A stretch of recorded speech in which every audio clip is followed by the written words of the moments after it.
Peace, peace. Welcome, welcome, everyone. Welcome, Soul Family. I hope you're all doing well. I hope you're all feeling the excitement tonight. Welcome, everyone that is joining. Welcome to all of you who have been here since earlier today. Yes, Ruth says, I've been ready for this since the halftime show. Yes, listen. We've been ready for this since last year. Sister Myrah, 2020, March 2024, she talked about this Super Bowl back then. So, yes, we are waiting for this, all of us included. Welcome to everyone that is joining. Please make sure you like this video, share this video. This information is going to be, I don't even have words. I have no words for what it's going to be, but it is going to be amazing. Your minds are going to be blown tonight. So there's been a lot of information all over social media about the Super Bowl, but really the halftime show. Everyone's been trying to figure out the halftime show because there were so many different clues, and people still can't figure out exactly what it meant. So not only what was the meaning of the Super Bowl, but what was Kendrick Lamar doing during the halftime show? So you may have seen it again all over social media, people trying to guess or people putting pieces together. But tonight, tonight, Sister Myrah Moss, our oracle, is going to break it all down for us.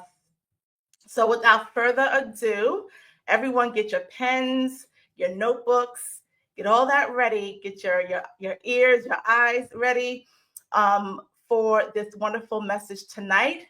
And before we begin, as always, we're going to raise the vibration in here, send some love, drop some hearts, drop some messages for Sister Myrah, give her some energy because she's going deep tonight, y'all. She's going deep tonight, y'all. And just welcome her into this space. So welcome, Sister Myrah. Welcome. Thank you. Thank you, family. I am so pleased to be here. I have so much to share that I can't wait. I can't wait to give it all to you. And I hope you guys find it as enlightening as I have. I call myself the master symbologist. Symbolism is the spiritual language, and that is my forte. That is what I do best, is interpret symbols. But I have to give it to my brother when it comes to symbolism. Kendrick is the master symbologist. But that's true for Gemini. That's Gemini's energy. So I'm just going to take what I can, as much as I can, and tell you what I got from it. Tell you what came out through it for me to impart to you. Thank you guys. I'm real excited to be here. I see all the love, and it's all love in return as well. All love in return. So, first, we're going to deal with the Super Bowl, of course. We're going to deal with them. I know a lot of people forgot about the Super Bowl, because of that halftime. That just went worldwide, that halftime, and it was well worthy of going worldwide. But we are going to start with the Super Bowl and its meaning. And it all ties in. It all ties in together. So the first thing we're going to talk about, as I greet my family and give all thanks and honor to Professor Melanie for having this platform for me to deliver this message. So first thing we're going to do is we're going to give a salute to the Pisces energy. I always like to acknowledge the energy that we're working with. Because that's all significant as to what the message is, just as to what energy we're dealing with. So Pisces, and Pisces is the sign of the subconscious. It's the last sign in the astrological cycle, and according, just like Kendrick Lamar's message, we're going to go full circle. Full circle. They do not call him K. Dot for anything. I say the K dot is for connecting the dots. because he brings things from the beginning to the end, from the bottom to the top, from the past to the present. That is what he does with his symbols.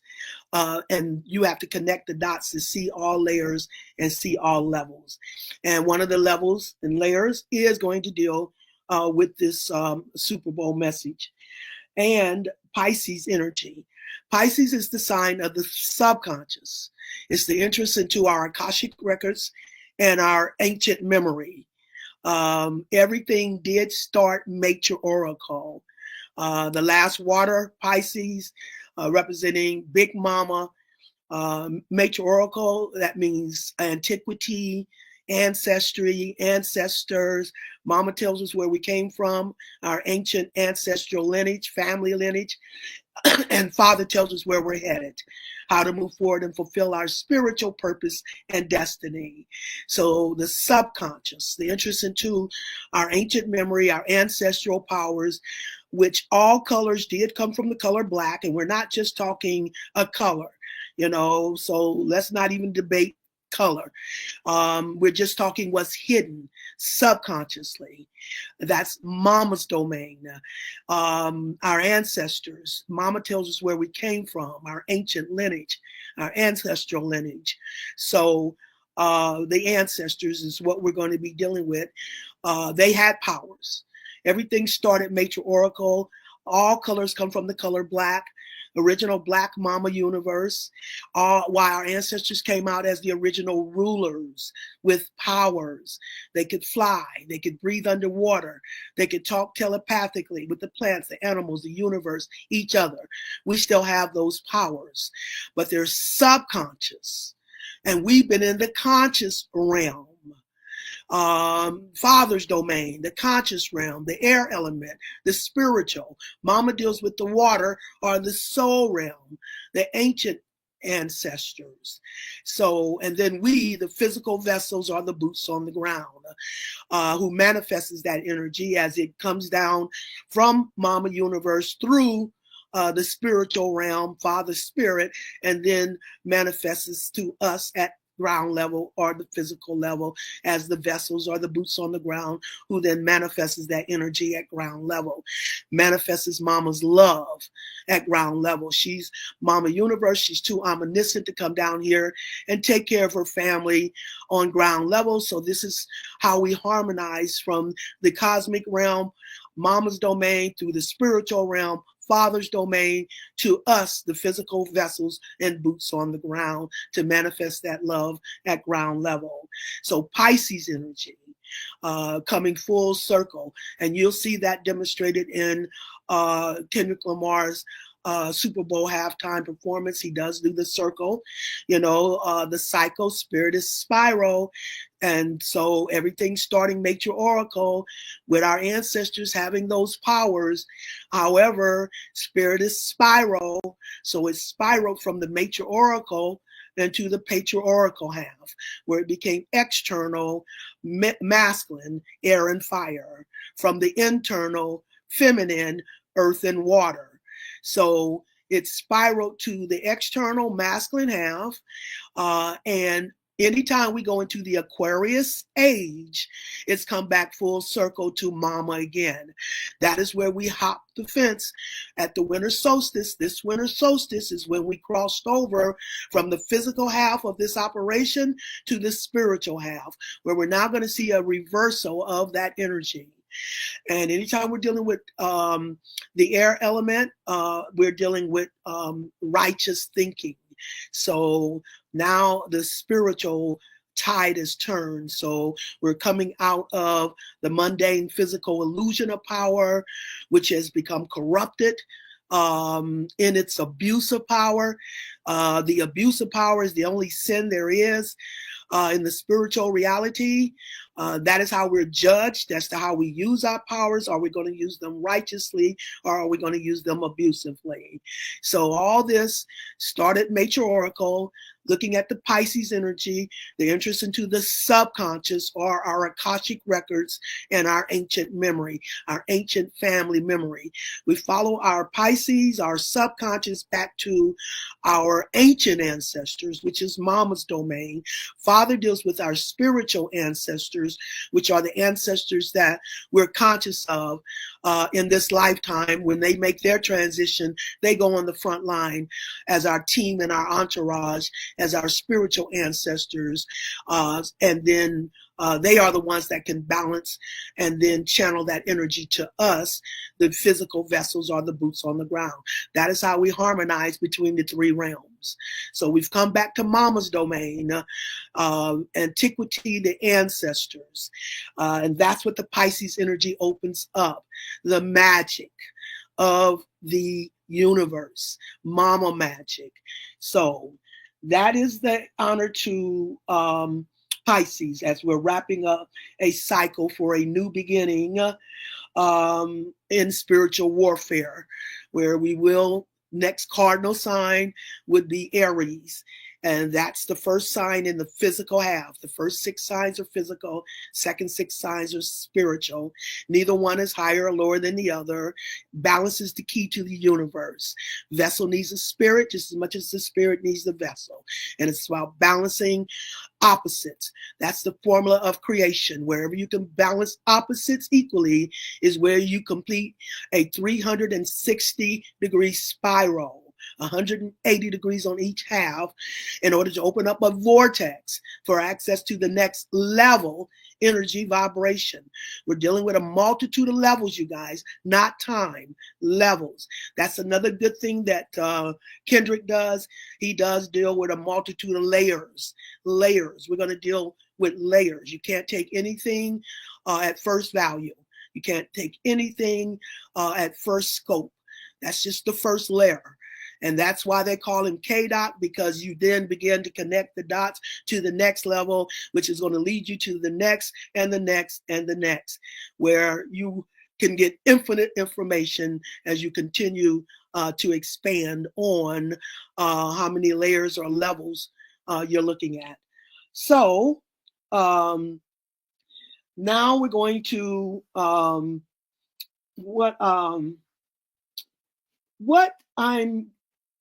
what I'm going to do with this whole information, the Super Bowl as well as the halftime performance, is I'm going to, like we said, bring this back full circle to the subconscious, where we've been in the conscious realm. And now when we get into the Aquarian age, it's time to get back to the subconscious again. So this all has to do with our ancestors and making a reconnection as vessels for the energy of our ancestors.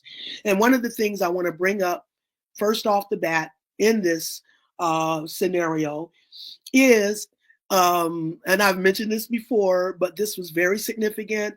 A lot of people saw it as significant, but we soon forgot about how to connect this or keep this connected to this bigger story that's been unfolding.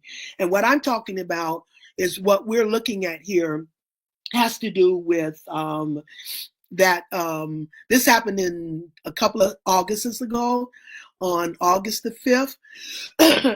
This happened in Alabama at a harbor, a ship. And you know what I'm talking about.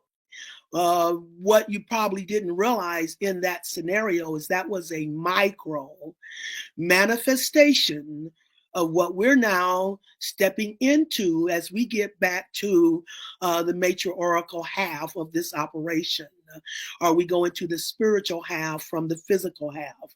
It's all about how we're now are going to be the vessels for the spirits of our ancestors. That is what that harbor activity in Alabama was all about. How our ancestors' energy use those melanated people on the harbor as vessels to answer the call for us to come together in support and in this spiritual warfare. This is a spiritual warfare. It's not physical.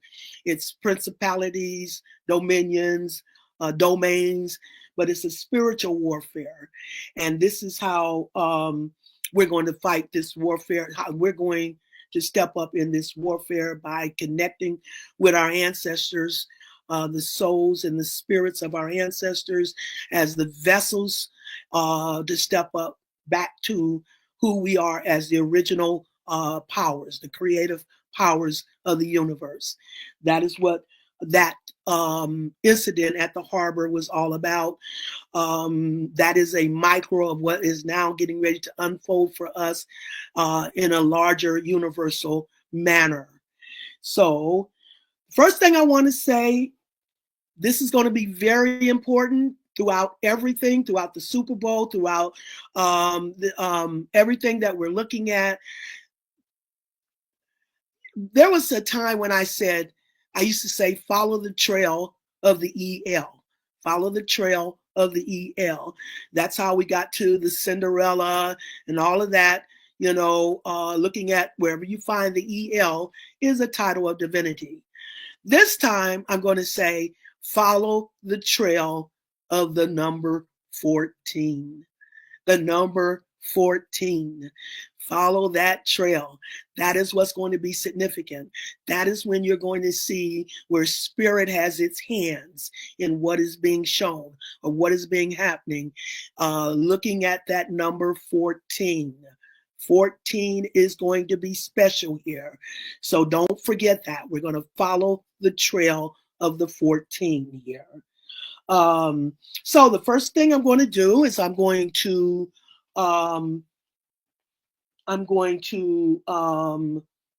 read you, starting with this antiquity. It says here, and this is just a newsletter I used to put out. When I was a student of Bobby Hammett's, I used to do this newsletter called Creative Visions, and he used to allow me to pass it out, at his venue. And so this is what I'm getting this from. It says here, Vitruvius,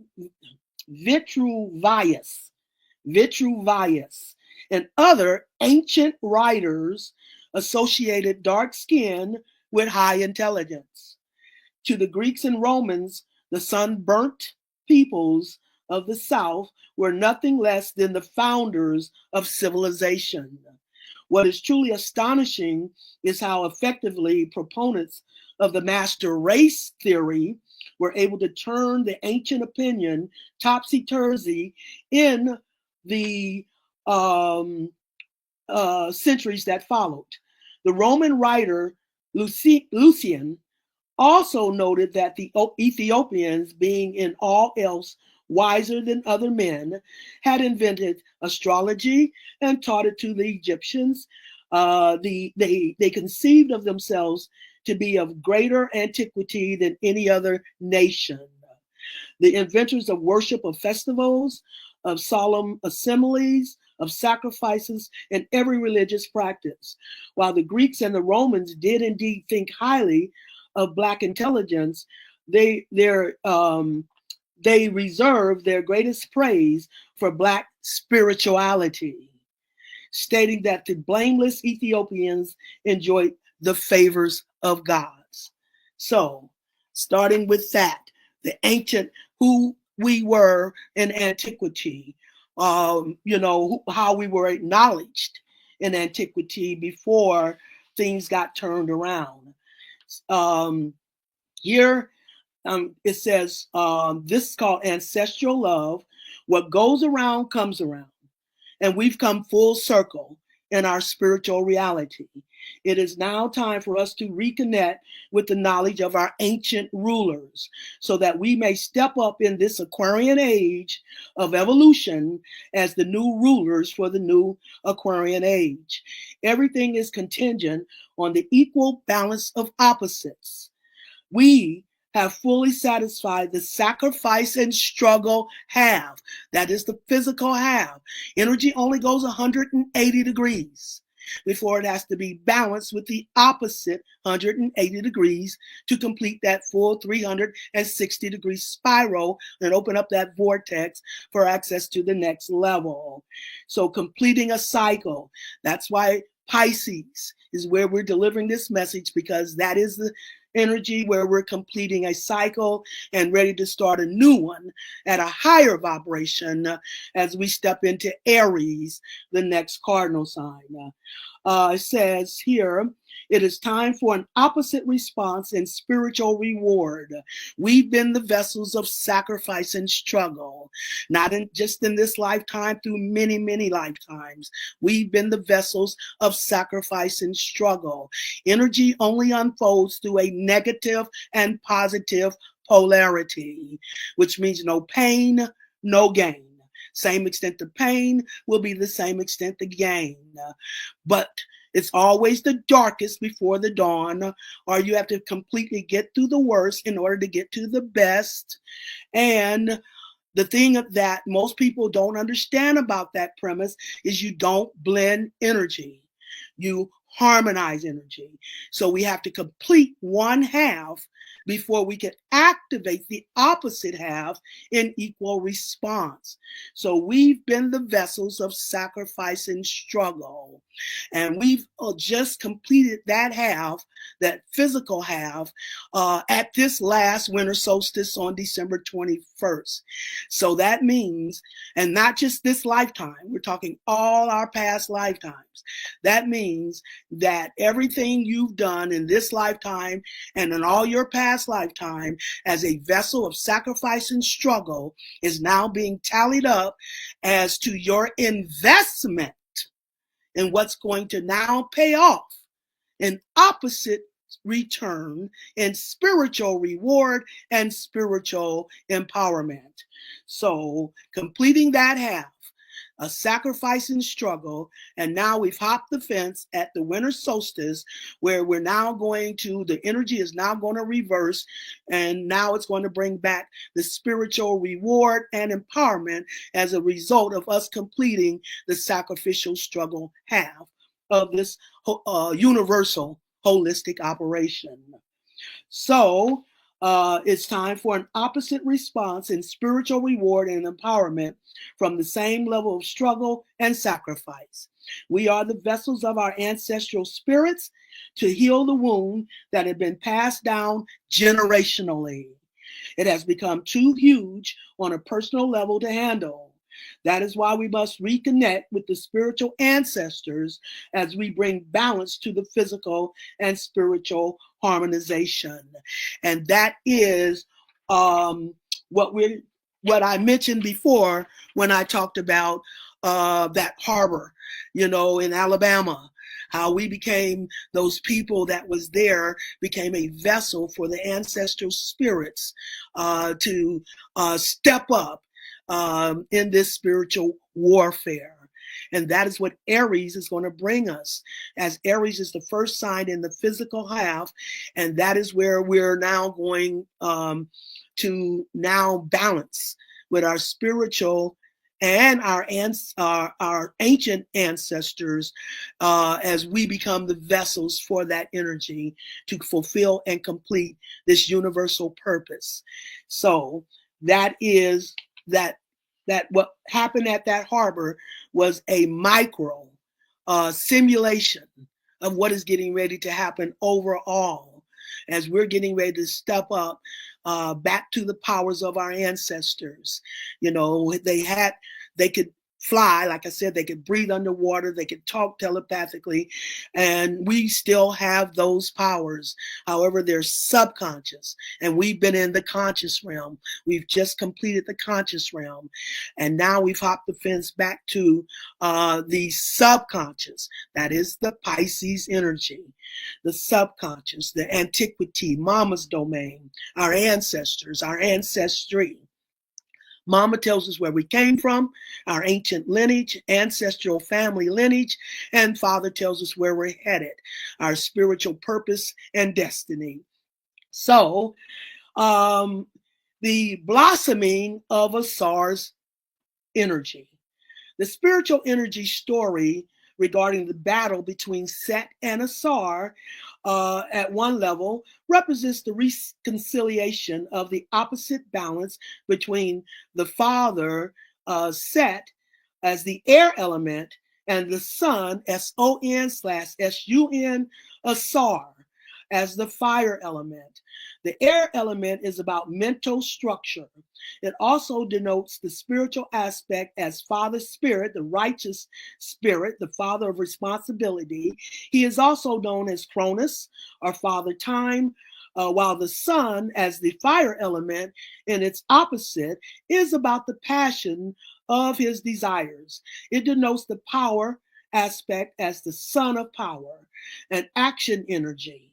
The sun is irresponsibly dictated by his spontaneous desires. It was necessary for Father Time to cut the sun of ultimate power into 14 cycles of time until he could mature in his nature and become responsible as to not to abuse his power. And that is the only sin, you guys, in the spiritual reality, the abuse of power.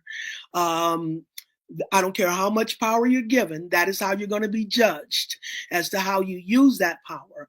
Are you going to use it righteously, or are you going to use it abusively? Now, spirit is opposite the physical.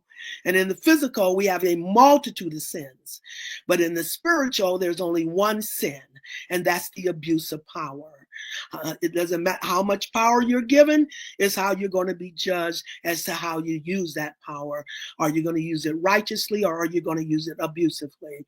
When our predecessors abused their powers, they screwed up the world. If we abuse our powers, it's going to be detrimental to the universe. So all this has been an alchemical cycle, teaching us how to use our powers righteously without abusing them. So before we can be fully endowed with that power. And that's who Asar represents. When we look at the fire element, we're looking at the son of power.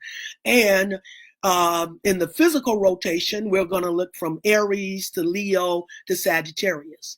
However, in the spiritual rotation, which is opposite the physical, we're going to reverse that rotation, and we're going to first look at Leo as the in the spiritual rotation. The planetary ruler of Leo is the sun. So it's about the resurrection of the sun into his power through Leo energy.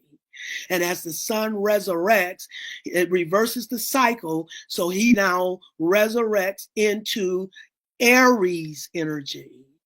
Aries is where we're dealing with Mars. Mars is the trigger. It's the activator. Aries is where the opposite sign, you guys know I'm a holistic, and I don't deal in 12 individual signs. I deal in 6 axes of energy. Not until you put the 2 opposites together that you have the whole, or holistic. And if it's not whole, it's not real. So a 6 axis of energy, not 12 individual signs. Aries, Libra, Taurus, Scorpio, Gemini, Sagittarius, Cancer, Capricorn, Leo, Aquarius, and Virgo, Pisces. Those are the 6 axes of energy. So, as we reverse the rotation and it moved from Leo, the resurrection of the sun, the planetary ruler of Leo is the sun, full exposure in this evolution. That's the axis of energy, Aquarius and Leo, that is most dominant here.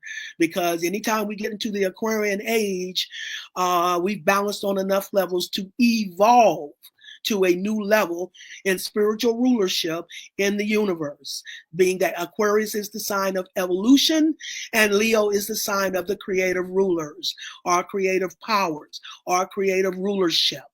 So the evolution, Aquarius, of a new creative rulership in the Aquarian age, out of an abuse of power to a humanitarian empowerment, since Aquarius is the sign of the humanitarian. As the ancient rulers, our ancestors are now passing us the baton as the new age rulers to evolve out of this abuse of power to a humanitarian empowerment. So a Sar coming to his fullness in power as well, first as we go Aries or Mars, Mars energy, Aries is the opposite of Libra. Libra is where we get into partnership with our spirit. It's the first sign in the spiritual half. As we leave Virgo, Virgo is the cleanser, the purifier that cleanses us of false values, to heal in our wisdom and unplug from the matrix. We do that through Virgo, the last sign in the physical half of this astrological cycle. And once we've cleansed and purified through Virgo, that's why they're so meticulous when it comes to details. They leave no stone unturned as they hunt out all impurities to cleanse and purge us of those impurities, to heal, unplug from the matrix, and then ascend above the horizon line into the spiritual half through Libra, where we now get into an equal and balanced partnership with our own spirit, come to our individual wholeness or our individual Christhood. We have to step up holistically. This is a universal purpose being fulfilled. It's a holistic purpose being fulfilled. We have to step up holistically to participate, and that means our first balance is with our own spirit, a partnership with our own spiritual half. We've done the physical half, and now we've given ammunition to our spirit to do its half. So that is where Aries, Haru, now steps into his, Aries steps into his Haru. This is who they pattern their heroes after, our Haru. When we balance with our spirit and come to our individual wholeness, that is when we step up as Haru. And Haru means that we now come to a full 360 degrees, a full spiral. We come to a full 360 degrees of our personal power. Aries is the most personal sign of the zodiac. It also represents the prince of the royal family because it's the cardinal fire. So it is the prince of the royal family. And that's where we step up to our full 360 degrees of personal power as Haru. Then as the Harus all come together in their 360 degrees of personal power, they all come together as a Sar or Sagittarius, the last and ultimate fire sign, the ultimate sun, the ultimate power. And this is where a Sar, coming to the abundance of power, the combination and the collective of the Harus, all in their 360 degrees of personal power. And not only that, the planetary ruler of Sagittarius is Jupiter, the planet Jupiter. And Jupiter is the great beneficent. Whatever Jupiter touches, it brings in abundance. You see, so coming to the abundance of our collective power as a Sar. However, a Sar, being the ultimate son of power, collective power, the fullness of power, was the one son who was most prone to abuse his power. And that is why he had to be cut down by righteous Father Spirit or Father Time into those 14 cycles of time. 14 cycles of time. So he could mature in how to use his powers righteously without abusing them. So, like I said, the only sin in the spiritual reality is the abuse of power. So this was the righteous Father cutting the ultimate Son down so he would not abuse that power and learn how to use it righteously before he could be fully endowed with that power.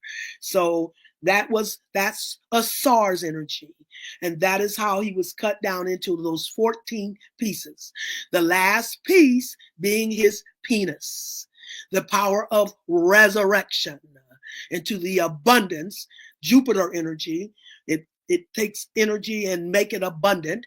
So, and before he could step into his abundance of power, as the last sun or fire sign, he had to be cut down into 14 cycles of time by Time, Father Spirit, the Father of righteous thinking, in order to for Asar to mature and how to use his powers righteously. And only when he could prove that he knows now, he's learned how to use his powers righteously, can he then be fully endowed with that abundance of power. That is who Asar is. That is those 14 pieces. That is the trail we're following, the number 14. It says, we entered into the Aquarian age December 21st, 2013. And it is now time for us to have completed enough cycles to evolve to the next level of spiritual empowerment. This is an infinite cycle. You never get there. You only complete spirals for access to the next level, where you start a new spiral at a higher vibration. Only for access to the next, where another spiral to access the next level, another spiral to access the next. This is an infinite process of transformation, regeneration for evolution of spiritual rulership. And anytime we get into the Aquarian age, we've evolved we've balanced on enough levels to evolve to the next level in spiritual rulership, Aquarius and Leo. So this always happens in the Aquarian age, the energy of evolution, of creative rulership, Aquarius and Leo. So we did enter the Aquarian age December 21st, 2013. And it is now time for us to have completed enough cycles to evolve to the next level of spiritual empowerment. We must evolve out of an abuse of power to a humanitarian empowerment. It is time for Asar to become whole or holistic. Aquarius being the sign of evolution as well as the humanitarian, is the opposite of Leo as the creative rulers. As we balance the energy of I know with the sign of the creative ruler. I know I am the creative ruler of the universe in order to activate that kingdom, evolving from an abuse of power to a humanitarian righteous empowerment. You have to know your power in order to activate your power. That is what Aquarius and Leo brings to the table. That's the message our ancestors left us. Know thyself. If you don't know you have the power, you don't have it. It's not until you know you have it that you are that creative ruler do you become that creative ruler. The fire element indicates power, and Sagittarius, the last fire sign, the Jupiter, I've already talked about that, so I'm not going to just read this again, but this is how we complete that spiritual cycle or spiral from the Sagittarius energy of 2014 to the Sagittarius energy of 2015. That was the cycle. See, spirit has to do cycles, you guys. It completes cycles. And there's a certain number of cycles it has to complete for whatever spiritual operation is unfolding. So you complete spirals you have to complete a cycle or a spiral in order to complete a spiritual agenda. So from 2014, 2015 is when that energy was released. That spiral released that energy for Asar to step up to his full empowerment. It says here, and as he matured in the responsibility of a righteous spiritual purpose and fulfilling an infinite universal process of transformation and regeneration for evolution of a royal creative empowerment. So that is where Asar comes in at, that number 14, the ultimate son of power, now stepping up having proved that he will use his powers righteously, and now able to be fully endowed, having proved that he won't abuse that power, but use it righteously. So that is why we're following the trail of the 14. That is where spirit is showing itself. Wherever the 14 appears is where where the spirit is showing this operation. What happened and how we were wounded. The energy unfolds through a negative and positive polarity, a dual balance of opposites, a negative and a positive polarity, and then a positive and negative polarity. We're dealing with only 4 family members. The highest vibration is the 4 elements. It represents the royal family, the complete royal family of spiritual energy through those 4 elements and those 4 components. Masculine half, air and fire. The air is the father, righteous father's spirit. His role is to create a collective righteous mindset. Then we have the fire element, the sun component, the son of creative powers. And then that's the masculine half. But the universe is about balance. The key to everything in the universe is balance. So if there's a father, there has to be a mama. If there's a son, there has to be a daughter. So now we go to the feminine half, where we're now dealing with the water and the earth element. The water is the mama component, mama universe, mama soul, the mama of antiquity, mama magic, where father air element deals with knowing and logic and reason. Mama's opposite. She goes beyond your knowing, your logic and reason. That's why we call her mama magic. And also she's the mama of antiquity, the mama of ancestors, ancestry. So that is where it's spiral, how they did this dual balance of opposites from a negative to a positive. We're now talking mama to son with the negative and positive, and then the positive to negative polarity, we're talking father, daughter. So this is how they wounded us as a royal family. They cut off the father in front of the mama. They cut off the father who would defend the family in front of the mother. And so she would keep her son, a little boy, keep him in his ego so he doesn't grow into the father to protect the family and be killed as well. So this is how they got the mother to smother the fire or the power of the son. The mother, if you put an S in front of mother, that smother, the water, smothers the fire or the power of the son to keep him in his ego and keep him focused in the matrix or in the illusion, to keep him from stepping up and being killed. So this is where I come up with this material. It's called the breaking process, the Willie Lynch, the black woman. It says here, they took the female, and this is material that deals with the Willie Lynch. It's called Let's Make a Slave. Let's Make a Slave. And how they did this, and I'm going to read the portion about the mama. It says, take the female, and they said, see if she will submit. She is most important.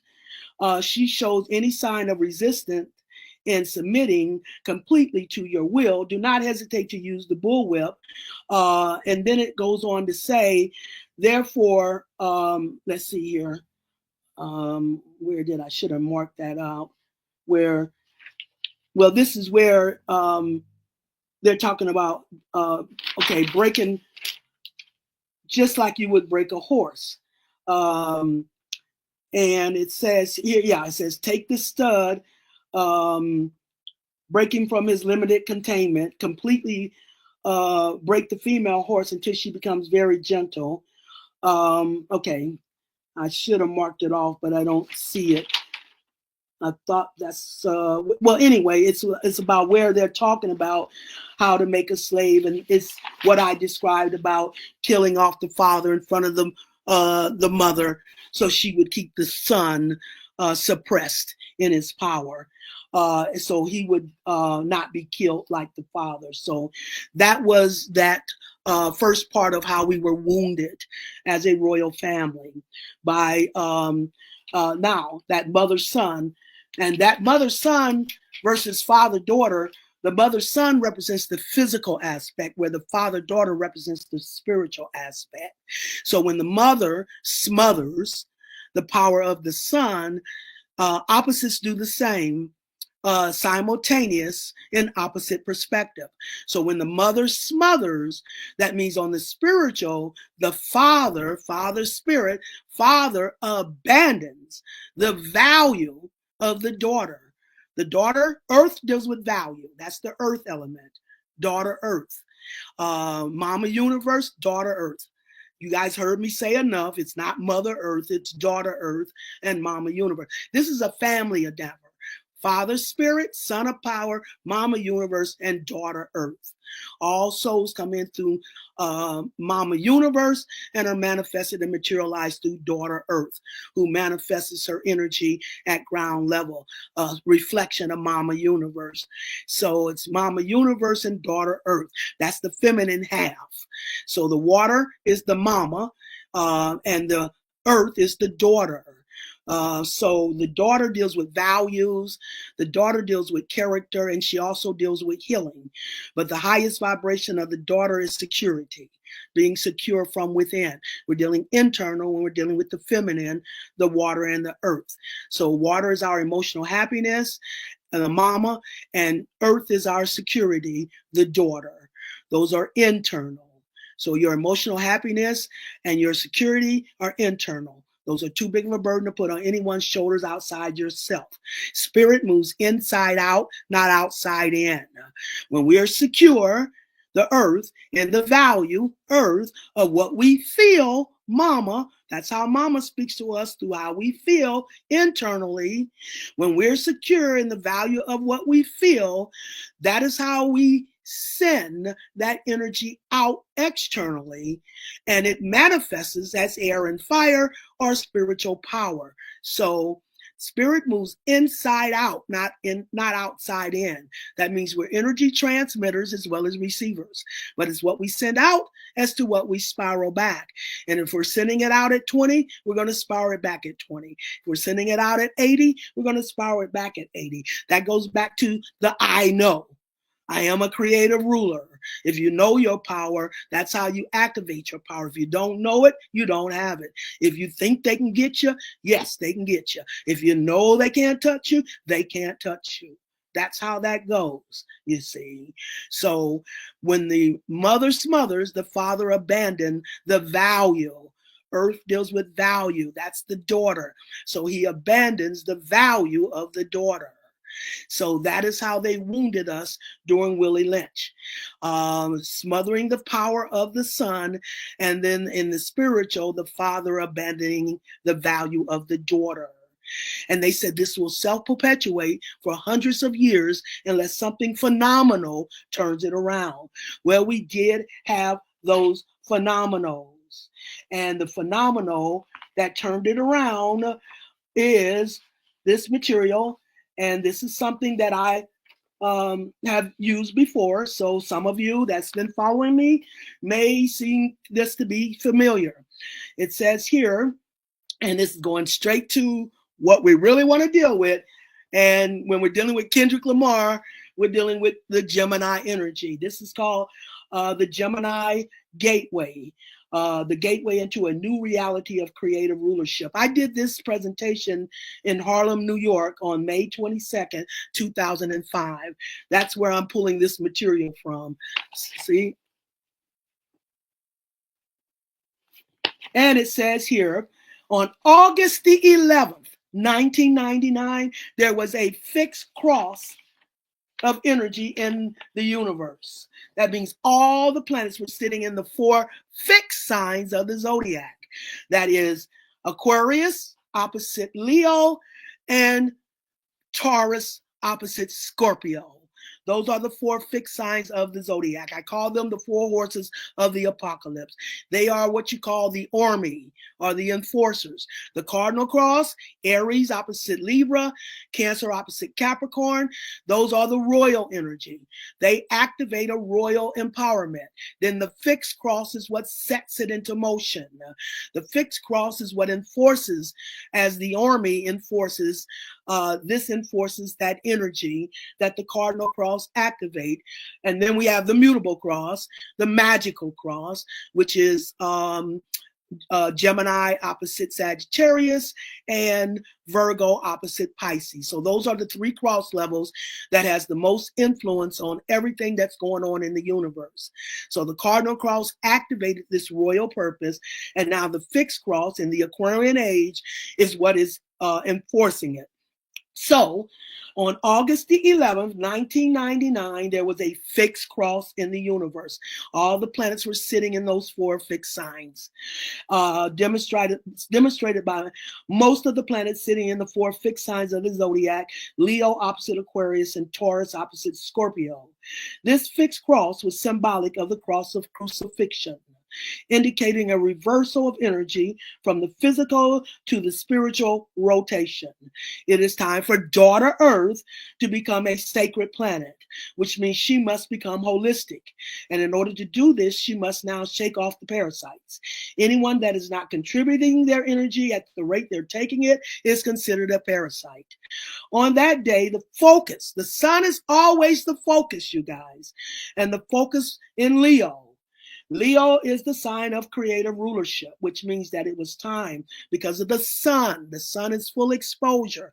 Whenever we're dealing with the sun, we're dealing with focus and we're dealing with exposure. Leo, the planetary ruler of Leo, and the sun was in Leo. Leo is the sign of creative rulership, which means it was time to reverse rulership from the material to a creative rotation. And each time the sun entered one of those fixed signs, there was a teardown of the material rulership demonstrated by the element of that sign. Leo, being the fixed fire, unleashed the element of fire to tear down the material kingdom. The next fixed sign the sun entered was Scorpio. Being a water element, there was water energy tearing down the material kingdom. On to the fixed air sign of Aquarius, tearing down through the air element.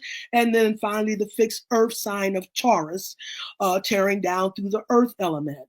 After 4 cycles or rotations of the sun through these fixed signs, all the energy had been released to completely tear down the material, illusionary, physical kingdom. Then on November the 8th, now look at, we had 8/11, now we got 11/8, November the 8th, 2003. There was another configuration of planets representing the Star of David, symbolizing that it was now time to release the energy for the royal family to step up to a new rulership of the new age by healing the wounds of Willie Lynch. And the Star of David gave a complete breakdown of the royal family: father and mother at the first level, brother and sister at the second level, son and daughter at the third level, and how those wounds now need to be healed.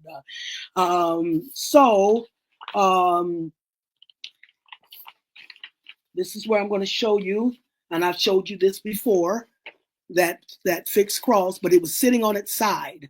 So you can see the 3 levels of that 6-pointed star sitting on its side. You see, the first level represented the mama and the father. The second level represented the daughter and the sister and the brother. And the third level represented the son and the daughter. So that's the and this is the actual astrological calculation of that chart, that energy, on November the 8th, 2003. This is the chart for that energy, and that's how those planets were sitting in that Star of David. What I got here in blue represented the masculine planets, and the green represented the feminine planets in this configuration of the Star of David. Got it upside down here, but in this Star of David configuration. You see, that's how those planets were sitting. The mother and father, it was the mama, the moon. The moon represented the mama in Taurus, and the father represented Saturn in Cancer at the first level. On the second level, we had the brother sister. The sister represented Jupiter in Virgo, and opposite that, the brother represented Mars in Pisces. And then as we went up to the third level, the sun, of course, on November the 8th, was in Scorpio. And then across from that was the daughter, which was represented as Chiron. Chiron, the wounded healer. The wounded healer, how we've been wounded subconsciously in your chart. Your Chiron is your wounded healer, how you were wounded as a child in the physical family, and how you were wounded subconsciously, and how you heal from those subconscious wounds is how you learn to heal. And now you can be used as a vessel to help others heal from those same type of wounds. So the Chiron was in Capricorn as the daughter.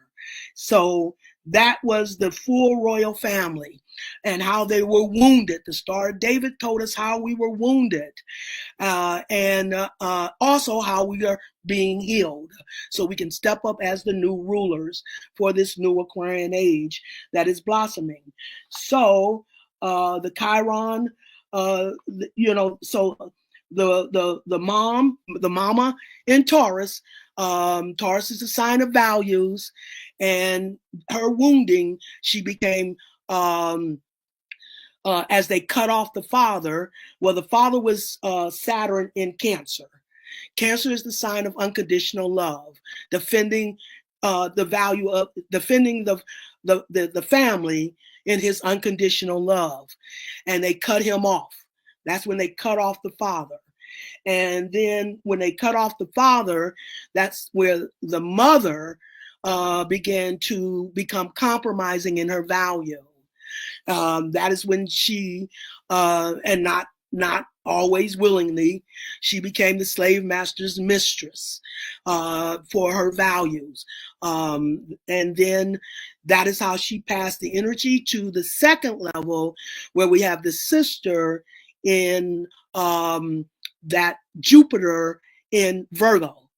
And so then the sister's wounding, that the mother passed that wound to by compromising her value, she passed it to the sister at the second level. The sister became polluted in her value. She became materialistic in her value. That's Jupiter, abundance. So now she is more looking at the white man through the boss on her job, the Caucasian man for her material values. So she did not stay true to the brother. And then as we go to the brother, Mars in Pisces, he becomes, Pisces is the sign of escapism. So he went into escapism. He went into Fantasyland, Pisces energy, the Alice in Wonderland syndrome. Mars is the energy of sexuality, how we stand up for ourselves. It also represents the ego. So he went into escapism when it came to not defending the sister. He went into escapism sexually. That's when, he started going after other women in the kingdom, in that sexual energy, as well as Fantasyland. He drugs, alcohol. Those are all the things Pisces stands for: drugs, alcohol. So, and then Mars, the brother, that's fire. So he, that ultimate water. He went into escapism through drugs and alcohol, and not staying true to his sister, not defending his sister. And then that's when the wound was passed to the highest level, the third level, the sun in Scorpio. Scorpio at its lowest vibration is where we become obsessive Emotionally, it's water. So emotionally obsessive and controlling, because the mama has now become compromised in her value, and energy unfolds from mama to son. Now he's become untrusting to the daughter because he doesn't trust the mama. She's become compromised in her value. So now the son, not trusting the mama, becomes controlling and abusive to the daughter. The daughter, Chiron and Capricorn, is the only one who stayed true to her value as a melanated woman. She didn't, put on the blue contact lens like the sister. She didn't put on the wigs and the straightened hair and all those things and lighten her skin like the mama did. She's the only one who stayed true to her character. Capricorn, the sign of character, as a melanated woman. But that's also why she's been rejected. She becomes the rejected stone, who becomes the cornerstone. It's in her rejection and redemption the earth is transformed. Daughter Earth at the planetary level, representing Cinderella energy. Break down the word Cinderella. Cinder, carbon or black. El is a title of divinity and La is feminine. So the Cinderella story is really the story of daughter Earth at the planetary level, the rejected stone who becomes the cornerstone. It's in her rejection and redemption the earth is transformed. Remember that. That's going to become key, especially in Kendrick Lamar Super Bowl ritual. So the rejected stone, the Cinderella from the bottom to the top, the servant girl who marries the prince and becomes the queen. That's what Cinderella means, from the bottom to the top. As a matter of fact, the Pisces energy is on the mutable cross, which is the magical cross.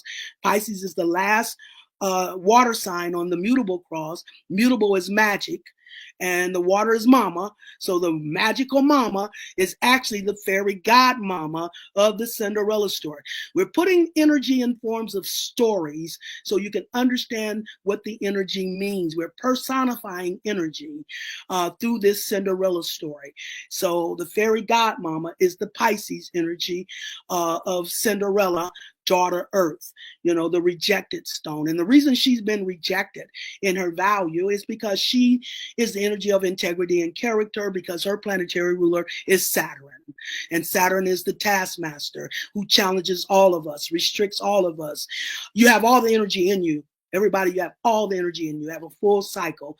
And wherever your Capricorn is at, it's where you were rejected in your value, where you play the Cinderella role, where you've been rejected in your value. The Cinderella story talks about the dark skin versus the light skin. However, you could have been too skinny, too tall, too fat, whatever reason you were rejected in your value, in the physical illusion, is where you play the Cinderella role.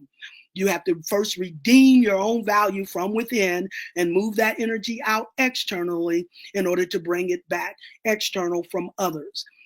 And since Saturn was the ruler of Capricorn, she is the one most chastised when it comes to her integrity and her character. And that is why she had become the rejected stone who becomes the cornerstone. In her rejection and redemption, the earth is transformed. Daughter Earth. That is that Cinderella story. It's daughter Earth story. It's the melanated woman of character who has been rejected in her value, and now she has to redeem that value within herself in order to send that out and then bring it back from others. So that is how we talked about the healing on the Star of David, because it starts with the mama, the moon, on November the 8th, 2003, there was a full lunar eclipse, the mama, the moon. And I asked my spirit, I said, why the Star of David? And it took me back to the David and Goliath story. How did David slay Goliath? With a stone. That's the Taurus energy, the first earth sign, the moon, the mama. And there was an eclipse. And the opposite of the water or the mama, the moon, is the sun in Scorpio. So How did David slay Goliath? With a stone and a slingshot. The eclipse represented the slingshot, as the mother now becomes the mama, and now she comes back to her value. And now she passes the stone of value, the eclipse, the slingshot, to the son, Scorpio. He plays the role of David, son David. That is why when they talk about the David and Goliath story, they talk about David as a young boy, because in the royal family, there's only the father and the son. And the son was in Scorpio. That represented David as the boy, or the young boy, who then slays Goliath with the slingshot and the stone. Scorpio is the energy of transformation. So when the mama sends the stone of value to the son, it activates his emotional transformation. And he now resurrects into righteous father's spirit, who then redeems the value of daughter earth, or daughter character, from the father in Cancer, the Saturn, now to the daughter in Capricorn, the opposite Cancer Capricorn, the daughter in Capricorn as the wounded healer, now healing those ancient wounds. So the son resurrects into the father, who then redeems the value of the daughter earth, or daughter character. This is the universal purpose that is now being fulfilled. This is the universal purpose that has been demonstrated through this Super Bowl and through the Kendrick Lamar Super Bowl halftime. All that this is wrapped up in what this energy is telling you with that Star of David. So that is where we get that energy. Now, we have three. When we get to the Aries, that's the first quarter of the astrological cycle. Pisces, then we go Aries, Taurus, and Gemini. That's the first quarter. Aries, Taurus, and Gemini. Before we get to the next cardinal sign of Cancer, which rules over Cancer, Leo, and Virgo. Till we get to the next cardinal sign of Libra, in the spiritual half, where we get Libra, Scorpio, and Sagittarius, till we get to the last cardinal sign of Capricorn, which is Capricorn, Aquarius, and Pisces, before we come back full circle to Aries again. So in that first quarter, we're dealing with that Gemini gateway. That Gemini is the mutable cross, where we're dealing with the magic of the universe, mama's magic. Third time, the charm. Anytime we're dealing with threes, we're dealing with the magic in spiritual terms. So Aries represents the warrior, and the Taurus represents the value. So the warrior defending the value of seeing through the illusion. That is where we get to Gemini. That is what is most strategic here, especially with Kendrick being a Gemini. Gemini is the natural channeler. This is what I call the Gemini gateway.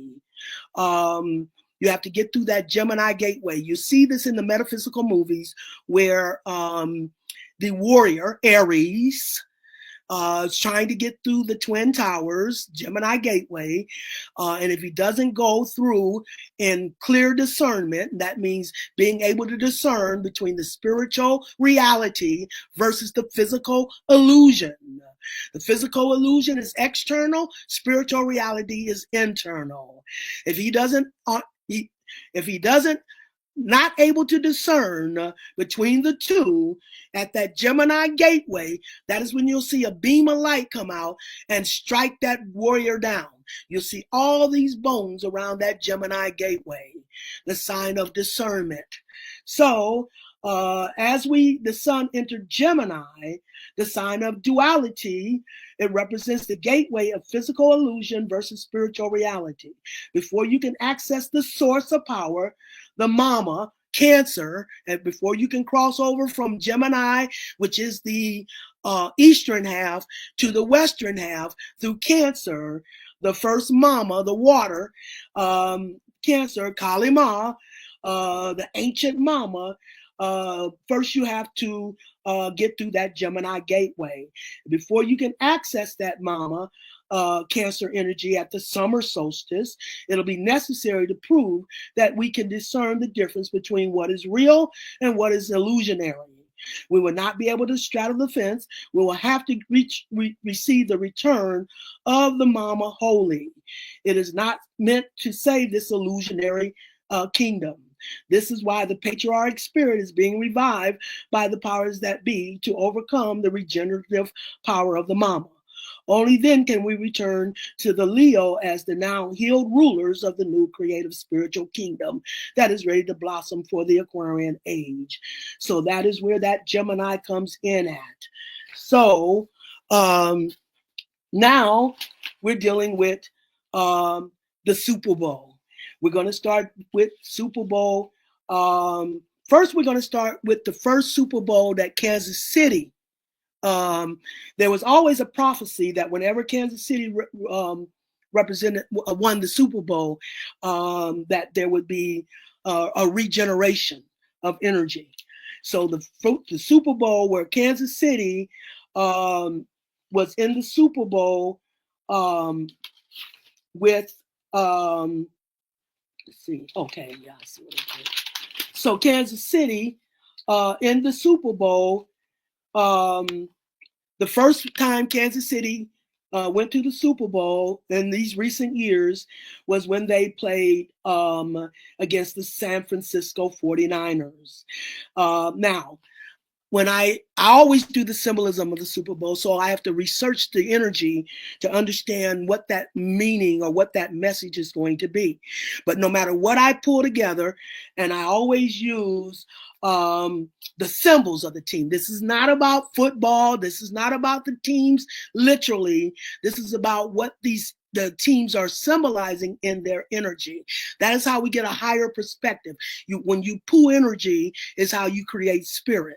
So that's why they do their rituals, with these collectives, with the Super Bowls, the Olympics, where they can get a bunch of people to pull their focus. The focus is how we energize what they want to unfold for the Super Bowl, unfold for the year. So the energy they want to unfold for the year by getting us to focus on what it is that they play out. And as we buy into it, we're the ones energizing it into being, into reality, into manifestation. So the Kansas City Chiefs against the San Francisco 49ers. I had to research a connection between the Kansas City Chiefs. Now, Kansas City, when we look at the Chiefs, we're saying royal. The royal people, the Chiefs, the Indians, the indigenous royal Indians. That is when Kansas City was playing the role of Taurus energy. Taurus energy. They get two energies. And the reason Kansas City gets two energies is because first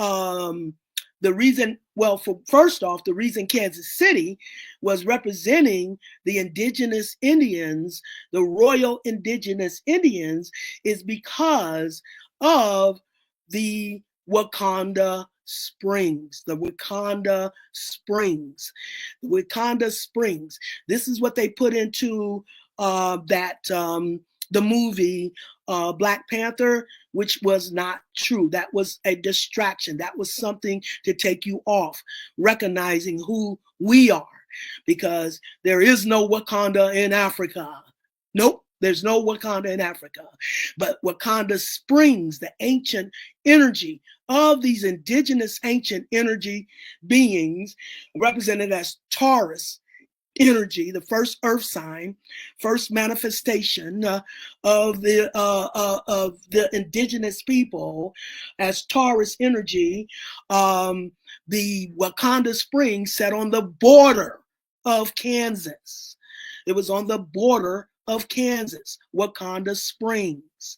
That is why Kansas City is representing the royal indigenous Indians. That was the power of the ancient mama Bast, and her symbol was the Black Panther. So that was that ancient indigenous Indians Bast, who used that power of Wakanda Springs. And that is when I studied the Royal Indians, and I studied, the connection between San Francisco. That's when my spirit took me back to 1849, the gold rush. And this is where they discovered gold in San Francisco. And then in 1849, they discovered it in 1848, but in 1849, they put it out to the rest of the world to come and pan the gold that they discovered in San Francisco. And when the world came to pan that gold, they were given permission by the government to genocide these Indians, the biggest ever. And the whole world participated in it. And in order to cover it up, they stole the treasures, the gold, the oil, the silver, the land. They stole all of that, but the biggest thing they stole was our identity. In order to cover up this genocide, they claimed to have went and got us from Africa, slaves. That is not true. You see, Africa and North and South America used to be one together. They used to be connected. When they split apart, when Atlantis fell, they split apart. But the most sovereign part was North and South America. So that's when they claimed they got us from Africa, and that and that is how they stole our identity. Whatever who was ever left, what they did was they separated us from our children. They put them in indoctrination schools, made them forget who they were as the indigenous of this land. So that was the connection between Kansas City and San Francisco, and how Kansas City played the role of the Royal Indians. And what happened was that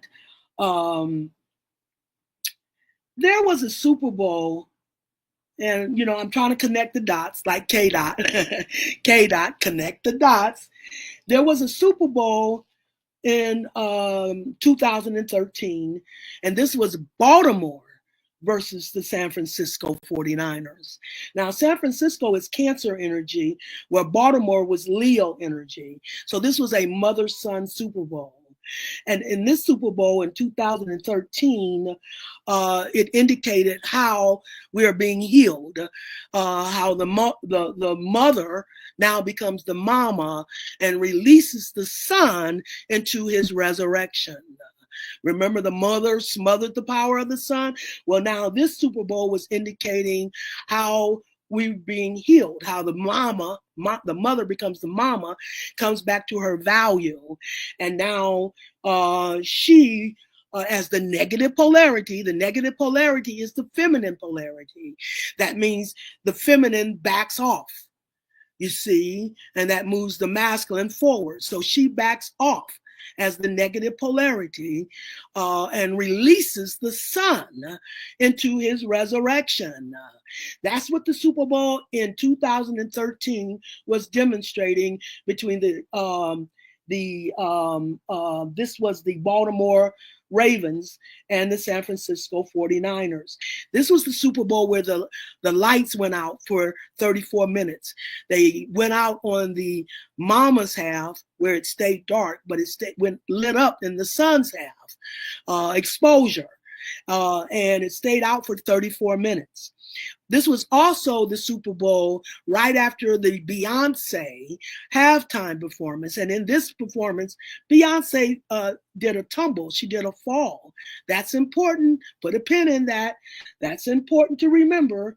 So now, as we're looking at the San Francisco 49ers now playing the Kansas City Chiefs, and it's identifying the Royal Indigenous Indians and how the genocide occurred and how we forgot who we were, our sovereignty. So that was what that first Kansas City game Super Bowl represented against those 49ers, identifying who the Royal Indigenous Indians were based on the Wakanda power. Wakanda set on the border of Kansas. This was the fountain of youth that Ponce de Leon was looking for. It was Wakanda Springs. And the next Super Bowl was Kansas City versus Tampa Bay Buccaneers. And, our Professor Melanie did the symbolism on this one. And this is how she identified the Buccaneers as our Judases, our turncoats, the ones who participated in helping in our captivity. When I looked it up, the Buccaneers, unintelligent, reckless, unscrupulous people or person, unscrupulous in their ways.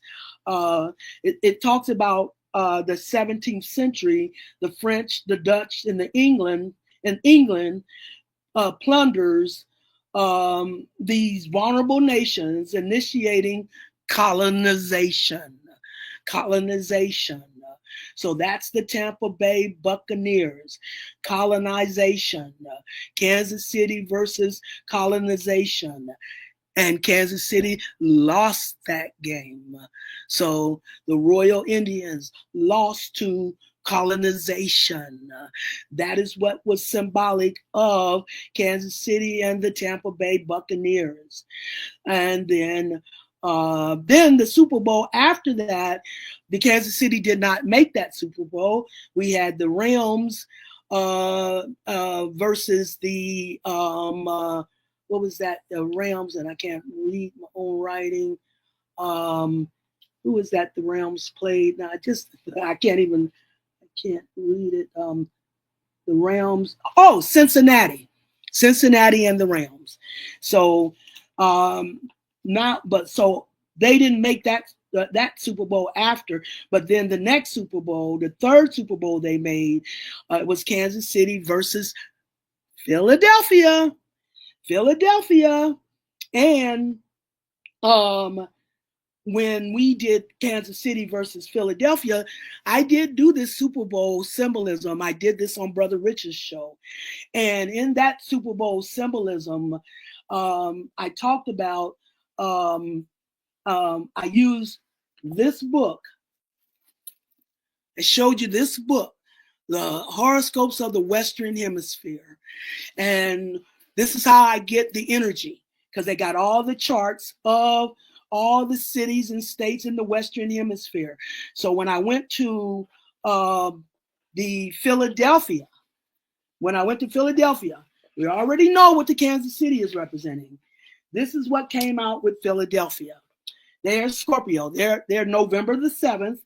It says 1682. And it says here, Philadelphia was the first designed city of America. Laid out geometrically around 5 squares. During the 18th century, Philly was the social, cultural, educational, political center of the colonies. The artists, writers, men of science, educators, politicians, merchants made this the second largest English-speaking city in the world. The most memorable event, the First Continental Congress opened in 1774, from 1775 until 1789. It was the capital of the United States. The most memorable event in the city's history, the one that gave birth to the country, occurred on July 4th, 1776, when the Declaration of Independence was signed at the state. After the Revolution ended, the Articles of Confederation were drawn up, but proved short-lived due to bickering between the colonies. The Constitution of the United States, signed in 1787, changed all of that and gave this country its first code of laws. Remember, this is important, you guys. Shortly thereafter, the Bill of Rights was written into the Constitution. Philadelphia had the country's first hospital, library, university, law school, medical school, paper mill, theater, bank, insurance company, stock exchange, street lighting, Navy Yard, fire company, and U.S. Mint. Printing and publishing are the two of the main industries, along with the petrochemicals and pharmaceutical and banking. Philly has managed to preserve many of its colonial buildings, which line the narrow streets and alleys, a city like London in spirit. This is, if you can, let's see if I can get this in the, where's it, Philadelphia. Let's see, there we go. Philadelphia. That's the chart they give you for Philadelphia, and that's the information I just read from in this book. I'll underline some of it. Here's the other part of it over here. That's what I just read from this book. Okay, so that's what Philadelphia stood for when it came to the first time Kansas City went to the Super Bowl with Philadelphia. The government is what it was representing, the U.S. government, where all the laws were written into the Constitution. So that was where that first, that Super Bowl with Philadelphia, those indigenous, the American government, and what happened was that Kansas City won that Super Bowl. Kansas City won that Super Bowl, indicating the stage being set for the Aquarian age, the Aquarius and Leo, full exposure. Everything is being exposed now as to who we truly are as the indigenous Indians of this Americas. And America is the most ancient land on this planet. The most ancient land on this planet, the Americas. And that's who we are, when it came to Wakanda Springs and the Wakanda nations, which was 9 Midwest nations, Midwest states, 9 Midwest states, which is where Wakanda Springs, Wakanda Lakes expanded out to. I'm in Omaha, Nebraska. Nebraska is one of those 9 states that represented Wakanda Nation or the Black Panther Nation. And we have an elementary school called Wakanda. And we have a Wakanda Lake 25 miles south of Omaha, Nebraska, my home state. And you're going to find Wakanda all over the Midwest. The Black Panther, they had 13 effigies of the Black Panther throughout that Midwest. They covered all of them up. They only left one intact, and that was in Wisconsin, which is also one of those Midwest states. They only left that one intact. All the others, they covered up these effigies of Black Panthers, which is the symbol for the Black Mama or Bast and the power, the Wakanda power. So that is what was setting the stage for the exposure of how the now indigenous rulers are now ready to be exposed as the true indigenous people of the land. The exposure in the Aquarian age, nothing being hidden now, everything being exposed. You guys know, Russia then came out with their vaults open and discovered, all the Black Christ. And now we got even the Pope standing up and saying, who the real indigenous people are. Now it's spreading like fire. Everybody's stepping up and admitting now who the real Israelites are. That is now being exposed, and everybody is now admitting it and now acknowledging it, you see, because of the Aquarius and Leo, where Aquarius is evolution and Leo is full exposure. What's been hidden is now being exposed. So that was what was symbolic of the first game that Kansas City played with Philadelphia, and they won that game. It was just setting the stage for this exposure in order to overcome, the exposure to overcome this government in that form, in the form of how it was first generated in Philadelphia. So that is where we got that game with Kansas City. And then the last game that we had, Kansas City in the Super Bowl. Now they're again with San Francisco again. They've come back around again to San Francisco. Kansas City and San Francisco. But now Kansas City is no longer doing the Taurus. Now they're doing the Sagittarius energy. The Sagittarius energy, the Asar energy, Asar. Now him, what I told you, how he was cut into 14 cycles of time by the righteous Father's Spirit so he could, mature in how to use his powers righteously without abusing them. But spirit is spiral, and it has to go full 360 before it's whole and complete. Spirit doesn't prove what it's doing until it's ready to fulfill what it's doing. You always fulfill through the opposite. Two halves make a whole, holistic, the balance of opposites. So completing the physical half, now activating the spiritual response or the spiritual half. And so now it's time for Asar to step up to his power.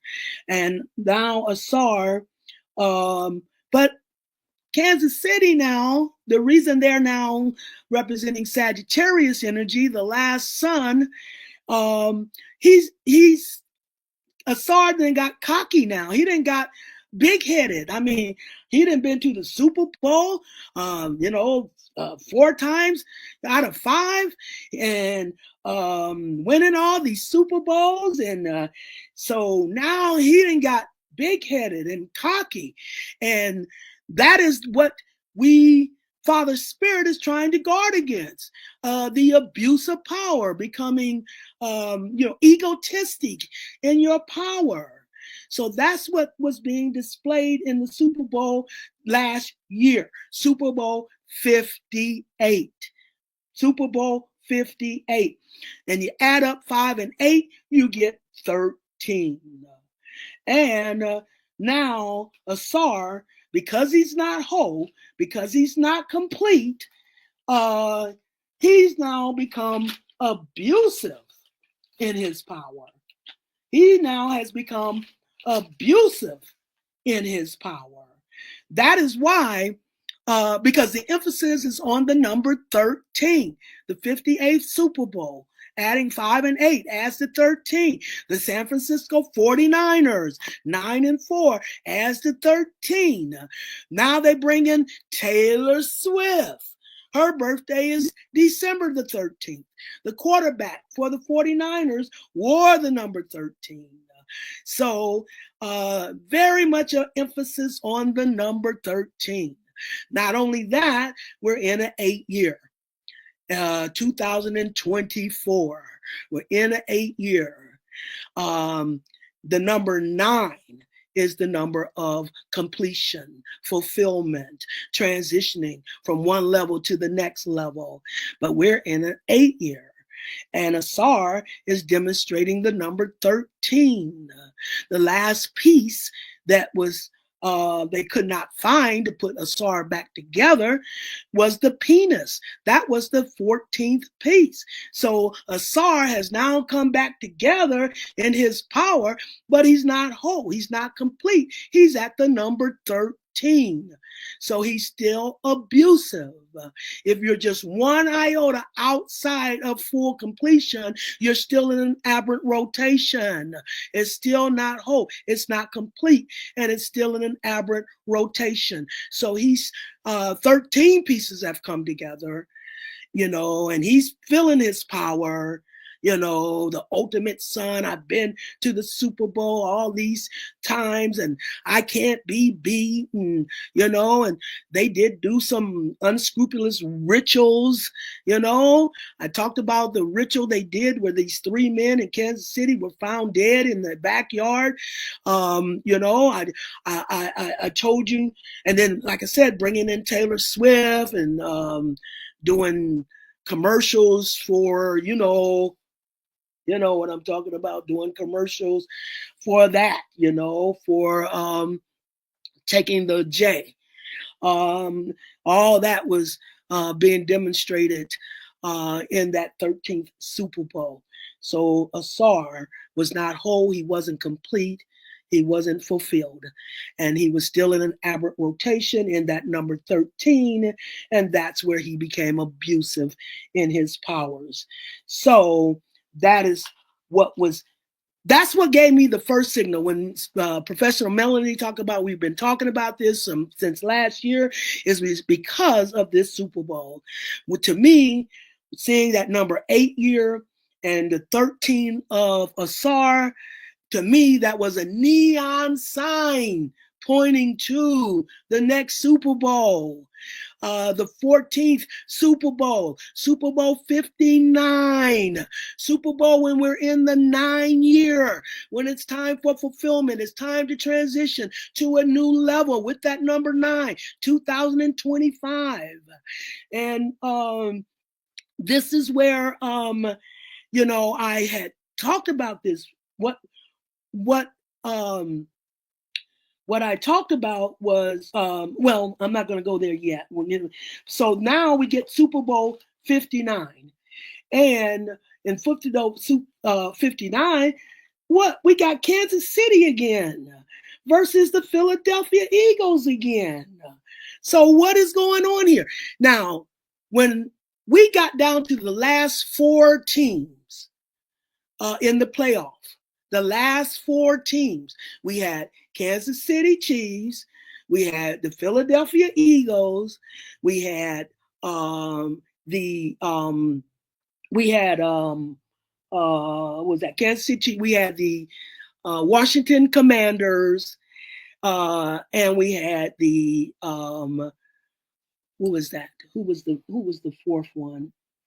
Let me see. I thought I might have wrote it down. Let me see. We had the Kansas City Chiefs. We had the San Francisco 49, the Kansas City Chiefs. We had the Washington Commanders. We had the Philadelphia Eagles. And we had the, who was that? I can't think of it, but it's not really that important. I just wanted to do the complete thing. I did write it down somewhere. Let me see if I can find it right quick. Or somebody, if you guys are doing the chat, I know y'all may remember who that fourth team was. I don't know why I went blank on it all of a sudden. But anyway, when we got down to those last four teams, I kept thinking it was going to be Kansas City Chiefs versus the Washington Commanders. And the reason I thought it was going to be the Kansas City Chiefs versus the Washington Commanders is because the Washington Commanders used to be the Washington Redskins. And one of the things that is going on when it came to how everything is being exposed as to who we are as the true indigenous Indians, the thing that is coming up is the $5 Indian. So the Redskins versus the Black Indians, the indigenous Black Indians. So I thought for sure that was going to be the Super Bowl because that was, where the next confrontation was coming up between the two Indians. And but when they got beat, then I had to readjust. That's how I look. That's how I get information. Is I come up with my summation by the symbols and the energy, and I put it together to see what it could be, what the message could be. But I never get the full message till the game is completed, because spirit only works in wholeness. It don't work in fraction. It's not going to show you what it's doing until it's completing what it's doing. So I can put all the symbols together, but I won't get the true facts until the game is completed. So that's how I make my adjustments. So once I found out it wasn't going to be the two Indians coming up against one another, and it was back to the Philadelphia, then it hit me. I said, well, you know what? They played San Francisco twice, so they got to play Philadelphia twice. Whenever you do twos, that's spiritual. One is individual. Spiritual is collective. That's why they say, where more than one is called in my name, so shall I be, Father's Spirit. You have to compoo energy. You have to combine energy to create spirit. That's why the spiritual language is symbolism, because one symbol can bring forth 1,000 concepts, you see. So it has to be more than one in order for it to be spiritual. So that's why they played San Francisco twice, to make it a spiritual, it pointed out as a spiritual operation. And now we have to do twice with the Philadelphia Eagles to put it in a spiritual connotation.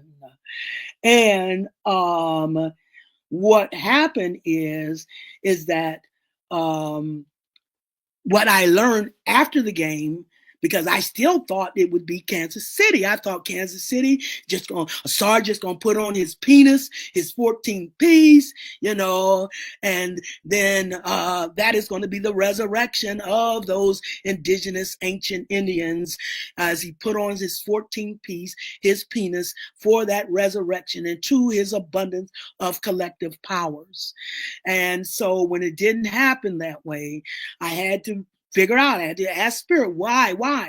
And what they told me, the reason that the Philadelphia, it was like Kansas City had maxed out at its level. You can only go 180 degrees. Energy can only go 180 degrees before it has to be balanced with the opposite 180 degrees. So they told me Kansas City had reached its maximum 180 degrees.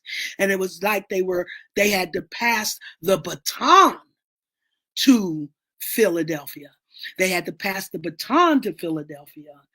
And the reason Philadelphia is now taking it, in other words, have taken the baton, is because, remember, Philadelphia represents the government of the Americas, the government where they built the Constitution, where they did the Bill of Rights, where they put all the laws together in Philadelphia. So now, and Philadelphia is Scorpio energy. Scorpio is the energy of transformation. That means the death of the old for a rebirth of the new at a higher level. The old has to go in order for the new to blossom. So Scorpio, Philadelphia, the government being transformed. And let me tell you how the government has been transformed when it comes to Philadelphia. Well, let's start with Lyndon B. Johnson. Lyndon B. Johnson. The very, very, very, very racist president. And what Lyndon B. Johnson did, here it comes. Follow the trail of the 14. So Lyndon B. Johnson is the one who took the 14th Amendment and added he added I don't know how to express how he added or amended the 14th Amendment, but what he did was he expanded the power of the 14th Amendment so that anyone in the world that was born in the Americas would gain birthright citizenship. Birthright citizenship just by being born here in America. So that is what Lyndon Baines Johnson did to the 14th Amendment. And, you know, and listen, I don't want there to be any controversy. I'm just stating facts, and one of the things about Kendrick's halftime that we're going to get to, is what I'm cautioning you not to go there on this, because, this is how they programmed us. This is how they have got us programmed to participate, in our own captivity. Make them think they have a choice. They told you that in the movie The Matrix. There is no choice. It's the choice that makes you think you're participating. So I'm going to talk about Donald Trump. Yes, I'm going there. Donald Trump. Okay? And Donald Trump has had this long history of trying to expose the $5 Indians. And the reason he's had this long history of doing that is because he has casinos. And when the government opened up the casinos for the $5 Indians, or for the Indians, opened it up the casinos for the Indians, there were other people, what we call the $5 Indians, that decided to take advantage of the breaks and the liberties given to the Indians in their casinos. And this is why Trump had a vested interest, because those who took over those Indian casinos, those $5 Indians, they didn't have to pay taxes. They were giving certain liberties as Indians. So we got these fake Indians, and that were infiltrated. And this was Trump's bane. This is what he was not liking. He even went before the legislature and told them, they've been infiltrated and they don't have the power to send the mob out of these casinos. These Indians don't have the power to push these mob figures perpetrating themselves as Indians out of those casinos. And he even went before the legislature to say, they don't look like Indians to me. They don't look like Indians to me. They got just as much Indian blood in them as I do, and I don't have any. So he even described the Indians he recognized look like basketball players. So we know what that's saying. And so this is where he had a problem with those perpetrating themselves, or the $5 Indians getting liberties and getting special treatment, perpetrating themselves as Indians when it came to the casino. So that has been his fight from way back with that. So when he came into presidency and he started doing all of his executive orders, one of the things that he did in his executive order is he struck down Lyndon B. Johnson's expansion of the 14th Amendment when it came to anyone having birthright citizenship that is born in the Americas. That is what he struck down. He did not strike down the 14th Amendment. He came up and explained himself.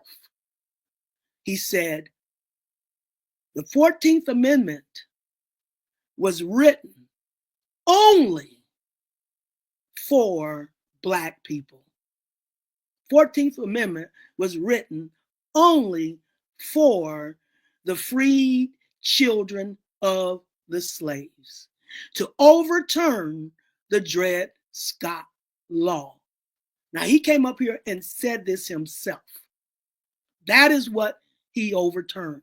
What Lyndon Baines Johnson put on the 14th Amendment, giving it to anybody born here, birthright citizenship. But the only thing that the 14th Amendment applies to is Black people, melanated people, the free slaves, the children of the freed slaves, to overturn the Dred Scott law. That is what he overturned. And even Trump himself don't understand the significance of what he did with that. Because like I said, levels, we all work at levels. You know, we're all vessels. And whoever's vibrating at a certain level is going to be used as a vessel for the energy that needs to manifest. Trump being used the same way, anybody. And once Trump done his role, you know, it's going to go to another level. What he did is still going to be taken to another level. I'm under the impression, I've heard it, and I believe it, that he's going to be the last president. And that he did come in here. He wants to turn, this is not a democracy. This government is not a democracy. It's a republic. And he wants to bring it back to a republic status, a republic, which means by the people. And he did come under the banner of cleaning up the swamp. And that's exactly what he's doing, cleaning up the swamp. But that's just his role to play. Once that role is over, then the baton will be passed to the next level. And whoever's going to be significant in that role.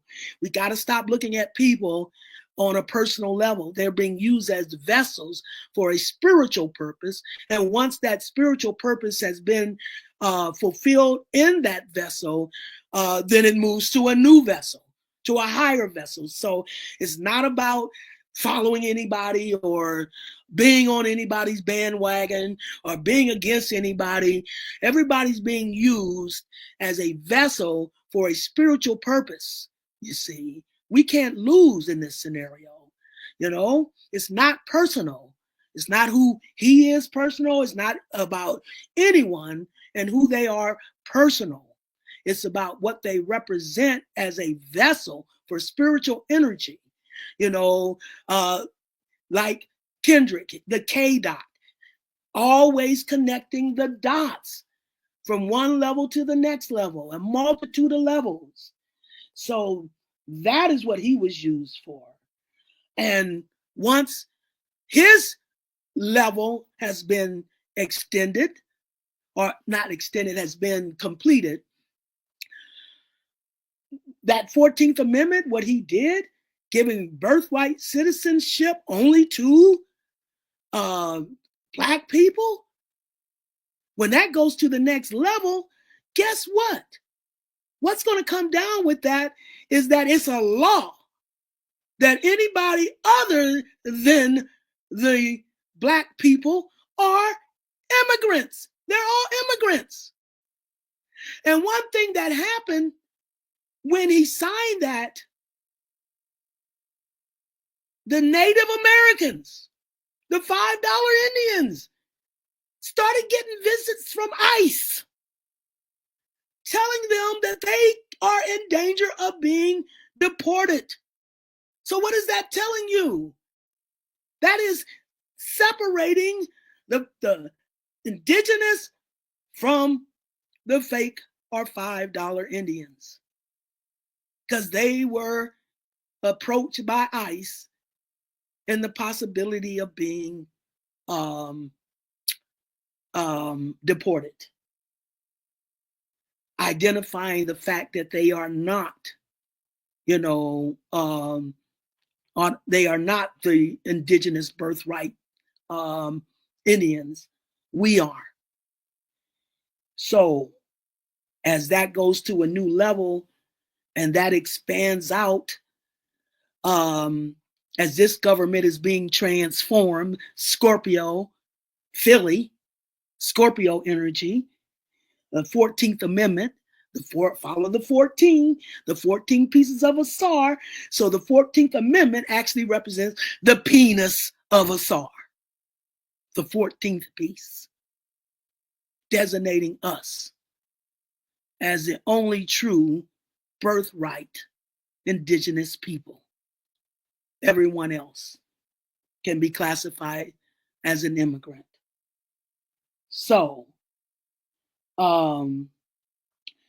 it was like a SAR, as Kansas City had to pass the baton to the collective energy of Philadelphia in transformation, um, and that 14th Amendment representing a collective, a law for the collective, not just, a law when it comes to the collective. So that is what we're looking at here with what this Super Bowl was actually symbolizing. And, I did the 9 Ether God Fest one day before the Super Bowl, and I was allowed to give a small sample of the Super Bowl. Now, this was one day before, so I didn't have the complete story, and I just gave a little 10-minute, synopsis between Kansas City and Philadelphia. But I told them, I said, I'm not trying to give you a prediction. I said, because what I'm really trying to tell you, it doesn't matter who wins or who loses, we win in this Super Bowl. Be it Kansas City as a SAR putting on his 14th piece, or be it Philadelphia representing the 14th Amendment. There was no way for us to lose in this Super Bowl. That is what I told them. And as I was walking away, one of the guys approached me that listened, and he was listening, and he's listening to the symbolism of what I was saying. And he came up to me and he said, do you know that Patrick Mahomes, Kansas City's quarterback, wears the number 15? He said, Jalen Hurts, the quarterback for Philadelphia, wears the number 1. And, well, he didn't say this, but I connected it to something Samuel L. Jackson said in the halftime performance, because he made a comment about one life being deducted. Deduct one life. So deducting the number 1, Jalen Hurts, from the number 15, when it came to Patrick Mahomes' number, what do we come up with? The number 14. Follow the trail of the 14. So the 1 minus the 15. And Samuel said something about deduct one life, or deduct 1. If we deduct the 1 from the 15, we get the 14 again. The 14. That is significant. So that is what the Super Bowl was symbolizing. That is why Philadelphia won the Super Bowl. That is the 14th piece, the penis, the 14th Amendment. That is what is going to be the law when it comes to defining who has true birthright citizenship, as it's now being exposed, the Leo sun, as to who the true indigenous, who the true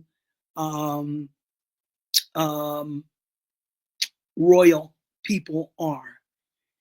So all that is being exposed, from the Pope, from Russia, everywhere you look now, everybody is acknowledging who are the real Israelites, who the real Israelites are.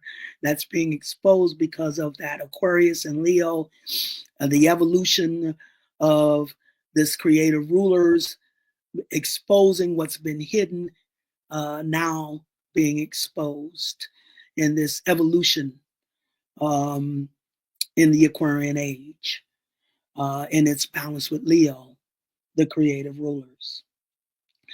Now we get to the halftime. The halftime. Kendrick Lamar, halftime. That Gemini energy, the energy of discernment, the energy, that's Gemini's role, being able to discern between the physical illusion versus spiritual reality. And Gemini is also the sign of communication. So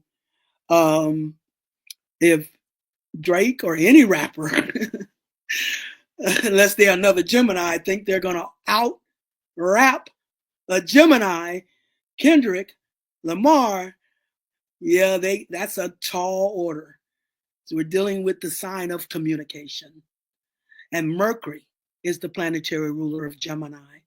So very quick in what they think, very quick in how they speak, the quintessential definition of freestyle rap. I don't see anybody doing that better than a Gemini, honestly. Or, we got all of it in us. It could come to play somewhere in your chart where it does, give you those techniques, but when we come to Kendrick Lamar, he is the quintessential Gemini when it comes to how he can communicate and drop those bars, in a way like no one else can. And also, not only that, Gemini is the natural channeler. The natural channeler. Wherever your Gemini is at is where you channel. You have all the energy in you. Your sun sign is just what you came in here to focus through and to expose in your focus, your sun sign. So Gemini is I have a Gemini moon. And that's why I say I channel from the moon. I channel Mama, the closest planetary body of water, the moon, Mama, and how she feels. That's what I channel and communicate, and what I do. So Kendrick Lamar, as a Gemini, and he is about connecting the dots. He's going to take you from one end to the opposite end. He's going to take you from the bottom to the top. He's going to take you from the past to the future. He's going to take you from one level to another level. He's going to make you connect the dots. You cannot take at face value what you first see in that symbolism of the Super Bowl, because you're going to have to go down the rabbit hole with Kendrick. It's going to take you deeper than what your first thought was. Whatever you saw and thought first, now you have to go back and revisit and follow the trail. Follow the trail. Connect the dots. K-dot. Connect the dots. Because we're going to start with how I even got familiar with Kendrick Lamar. I got familiar with Kendrick Lamar because everybody and their mama know my obsession with Marvin Gaye. And when he put out Heart Part 5, he used Marvin Gaye's song, I Want You. And that's where I had my friends, people who know me, they started sending me that videotape. They sent it to me just because he used Marvin's song, I Want You. And that's what got me first tuned in to Kendrick Lamar and who he was. And when he did the Heart Part 5, I started watching so many reaction videos so I could get a perspective of information that I was not privy to, when it come to Kendrick Lamar. So I watched all these reaction videos just to see everybody's take and what all the people had to say about what they got out of Heart Part 5. So I took all those pieces and I put it together. And I came up with the Heart Part 5, what Kendrick was messaging in the Heart Part 5 has to do with an ancient energy vibration called the Tetragrammaton. The Tetragrammaton. This is a very ancient energy vibration. And the Tetragrammaton, it says here in that Tetragrammaton, this is material that I got. Someone in Atlanta sent me this material. And I lived in Atlanta many, many moons ago. And you can see the paper is really rough. When I went through it, it's really rough. This paper was dealing with the movie The Matrix, and it was breaking down all the symbolisms of what that movie The Matrix was about. And this is the part that talks about the Tetragrammaton. It says here, it says here with the Tetragrammaton, the union father and mother produced twins. Horus, the son going forward to the daughter, and the daughter returning the energy to the father. It's through this cycle of change that the stability and eternity of the universe are assured. The twins of Tetragrammaton, the son and daughter, Horus and Ma'at, thus constituting a double current, are twin aeons, the Va and the He final. She is now the daughter of the king. She is now the betrothed, the bride, and the mother. And again, she is sister in relation to the world of man at large. There is a sense also which this daughter Earth, Cinderella, the high priestess, the princess, becomes the mother of man. The father, the mother, and the son all prepare to raise the fallen daughter, Cinderella.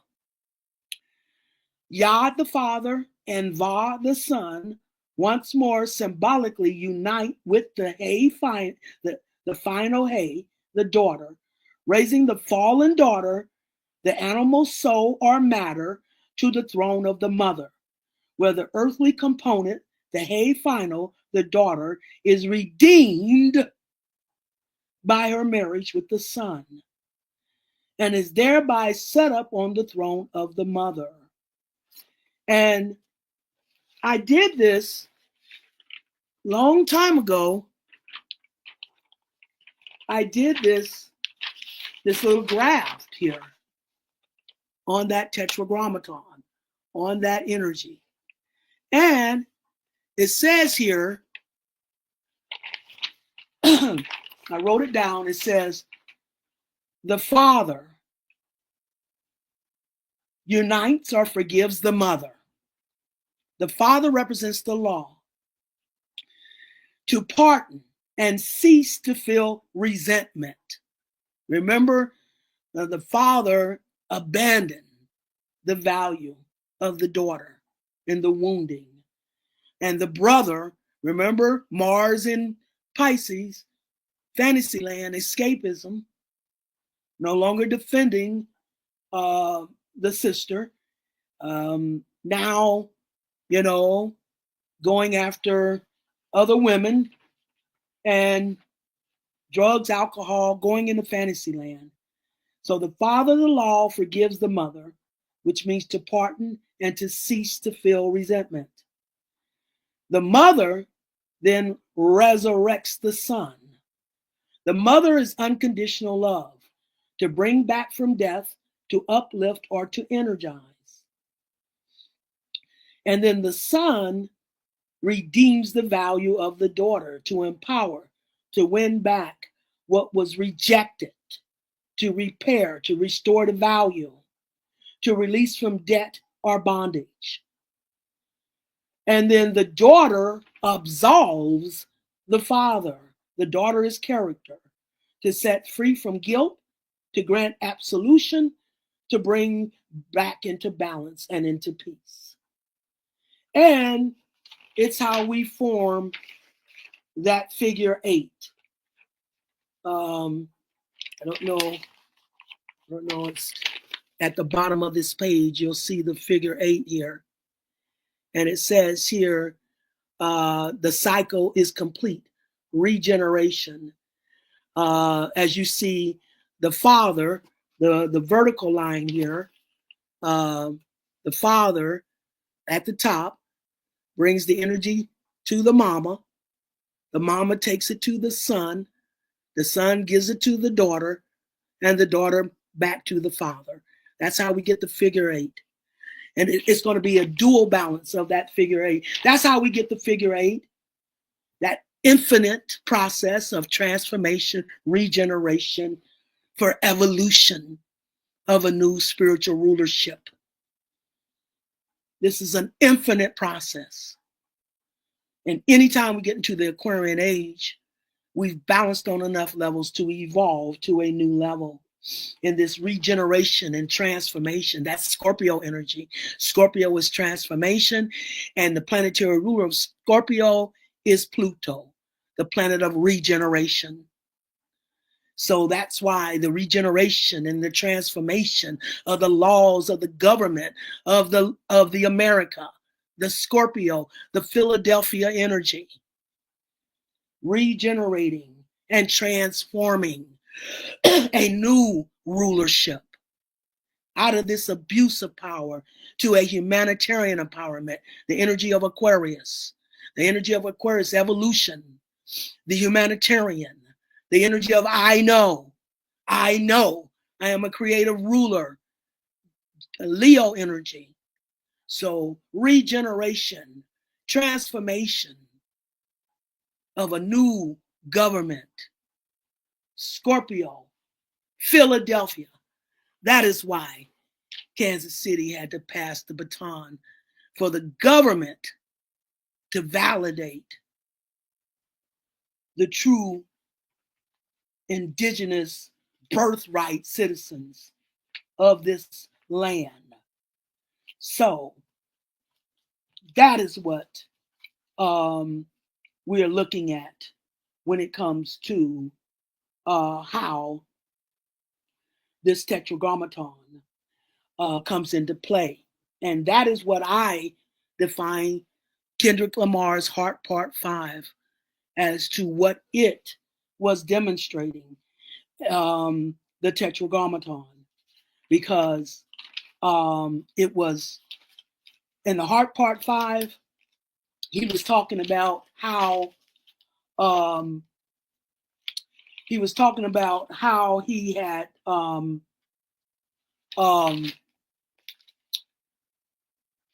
when he started off with Heart Part 5 and his bars, Kendrick was telling you how horrible it was to grow up in a culture that has been generationally wounded. Those generational wounds being passed down.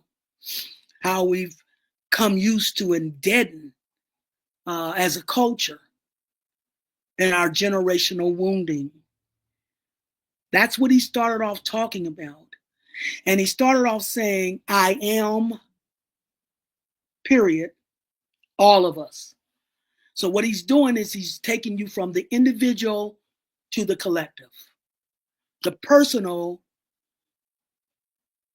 to the spiritual, the collective. That is what he's going to show you. That is what he showed you in this Super Bowl symbolism. Because in Heart Part 5, like I said, he started with giving you the bars of the conditions of growing up in a wounded culture. And then he went on to explain how that wound occurred. This is where he was doing the deep fake. And he first morphed into, and I know some of you've heard this already, but he first morphed into O.J. Simpson, the generation. And don't forget, he's doing a Compton, he's doing an L.A. Perspective. But that's just the individual that represents our collective wounding as a nation.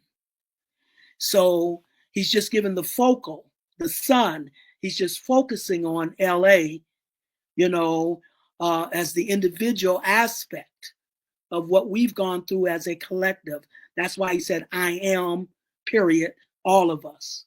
And in this Heart Part 5, he's going to weave in and through these characters that he used to demonstrate how we were wounded generationally as a family. And the first one he morphs into is O.J. Simpson, that generation, an LA figure, a high profile LA figure who abandoned his woman for the white woman. Then he showed you the next generation where he morphed into Kanye West, that generation who abandoned his woman for the white woman. Then he next morphed into Jussie Smollett, where that generation abandoned their women for homosexual relationships. Then he morphed into Will Smith. Now, Will Smith is with his woman, but it's not working. So how did Kendrick explain that? He said, we all been wounded. We're all hurting. Hurt people hurt one another. We've all been hurt and we're hurting each other. That is how he explained the Will Smith and the Jada Pinkett scenario. Then what he did, and all through he's saying, I want a hug, I want a hug, I want a hug. That's the hug I interpret to mean healing the wounds, these generational wounds by us coming together. We have been separated as yin and yang. Remember, you have to do a complete spiral, 180 degrees on each half. And we've been wounded. The women have been wounded in their insecurities because they have been denied their value. They've been the one put at the bottom of the totem pole, the Cinderella, daughter earth, daughter character, rejected in her value, put at the bottom of the totem pole. Cinder, carbon or black, L, divinity, La, feminine, the black divine feminine, the servant girl who marries the prince and becomes the queen. Isn't that what the Tetragrammaton said? Redeemed by her marriage to the son and set up on the throne as the mama. So she has been rejected in her value by her man in particular. He doesn't understand that that's his ultimate abuse of power. That is, a Tsar is not going to be allowed to abuse his power. And the ultimate abuse of power is him rejecting the value of his woman because he's been wounded in his ego. He is the most creative being of the universe. Creative powers, the sun, Leo, the energy of creative powers, the fire. So he is the master of creative powers, the master creative being, the music, wherever you're creative at. That's the kingdom that's going to blossom, the creative kingdom. That is what's been exploited by the Drakes. So that creative power, which has made him egotistic. I'm the prince of the land. I can have any color woman of the kingdom I want. Why should I stick with the black one? So this is what he talks about in Heart Part 5 in the first half, the physical half, how we were wounded by not staying with our woman. And then what he does is he segues over into the spiritual half of the Heart Part 5. And when he segues, he's playing a heart. He's emulating a heart, the pulsation of a heart. And when he segues over into the spiritual half, he says, drop the drums, like drop the heartbeat. Then he goes over into the spiritual half. And in the spiritual half, the first thing he says is, We should no longer pass this wound, this generational wound, to our next generation. It's time to protect the children. It's time to make whatever sacrifices we need to make to protect this next generation and not pass this wound to them. Then he brings in the spiritual man. The spiritual man is the father. The physical man is the son. The spiritual man is our loved ones that have transitioned in this lifetime, the ones we're conscious of, and they've won on the front line as our spiritual team and our spiritual entourage for each family. The spiritual man is the one who's transitioned. The physical man is the son. So as he segues over to the spiritual half, he brings in the spiritual men. First, he brings in Kobe Bryant. And Kobe gives his take of, his wounding. And then he brings in Nipsey Hussle. And Nipsey Hussle actually says, I don't have to be in the flesh to hug you. The hug, I feel, is the healing. And there's a third spiritual man. 3 is magical and spirit is collective. The third spiritual man, Marvin Gaye. The song he used, I Want You, where the men are pledging the fact that they want their woman back. I want you back. I want my woman. I want you. I want you. But I want you to want me too. The balance. I want you the right way, he says. So that's the song he's using. This message is to the men. What they need to say to their women, I want you. They want to bring us back to balance. The yin and the yang has to become balanced. They have to become equal in order for the evolution. 2 halves make a whole. 180 degrees on each half, which completes a 360-degree spiral, opens up a vortex for evolution to the next level. So in order for us to evolve as the new rulers for the Aquarian age, we have to come back into balance with each other as yin and yang for our healing, the hug. So that is where he uses Marvin Gaye and his song. He plays the song throughout Heart Part 5. So that is why I say the tetragrammaton. Kendrick plays the role of the son, the physical man, who exposes as he channels Gemini from the spiritual men, Marvin, Kobe, and Nipsey, and the fathers. So the son and the father. So where does the mother come in? The tetragrammaton says the father, the mama, and the son comes together to raise the fallen daughter. Well, they dropped Heart Part 5 on Mother's Day. That's what brought the mother into it. So now we got the father, the mother, and the son coming together to heal the rift between the yin and the yang, raise the fallen daughter, so we complete that spiral and evolve to the next level in spiritual rulership. That was what the Heart Part 5 was. Now, I'm going to tell y'all right now, I am not speaking for Kendrick Lamar. I am not in his head. We have not discussed this. This is just me and my take. I'm a master symbologist. I look at symbols. And Kendrick is a master symbologist himself. He puts out the symbols. So that is what I read, the symbols. So this is what I've read from what he put out there. So I'm not trying to speak for Kendrick. But this is what I got from his information, according to my knowledge. of what I know when it comes to energy. And that's what I study, energy. That's how I put these pieces together. So, so that was the message with the heart part 5, and connecting it to the tetragrammaton.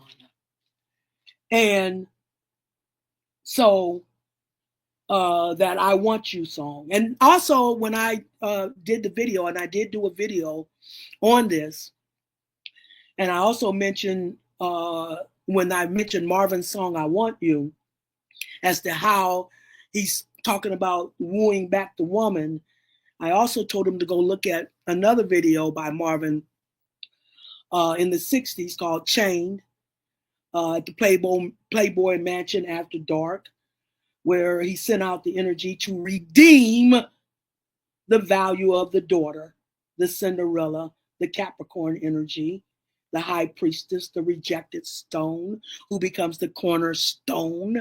It's in her rejection and redemption. The earth is transformed. Daughter Earth, Capricorn, the last cardinal sign, the princess, although she hadn't reached her sacred status, because she's been the one rejected in her value, because she's the energy of integrity and character. We've been in the land of illusion, and character is not respected in the land of illusion. That is how she became the rejected stone, who becomes the cornerstone.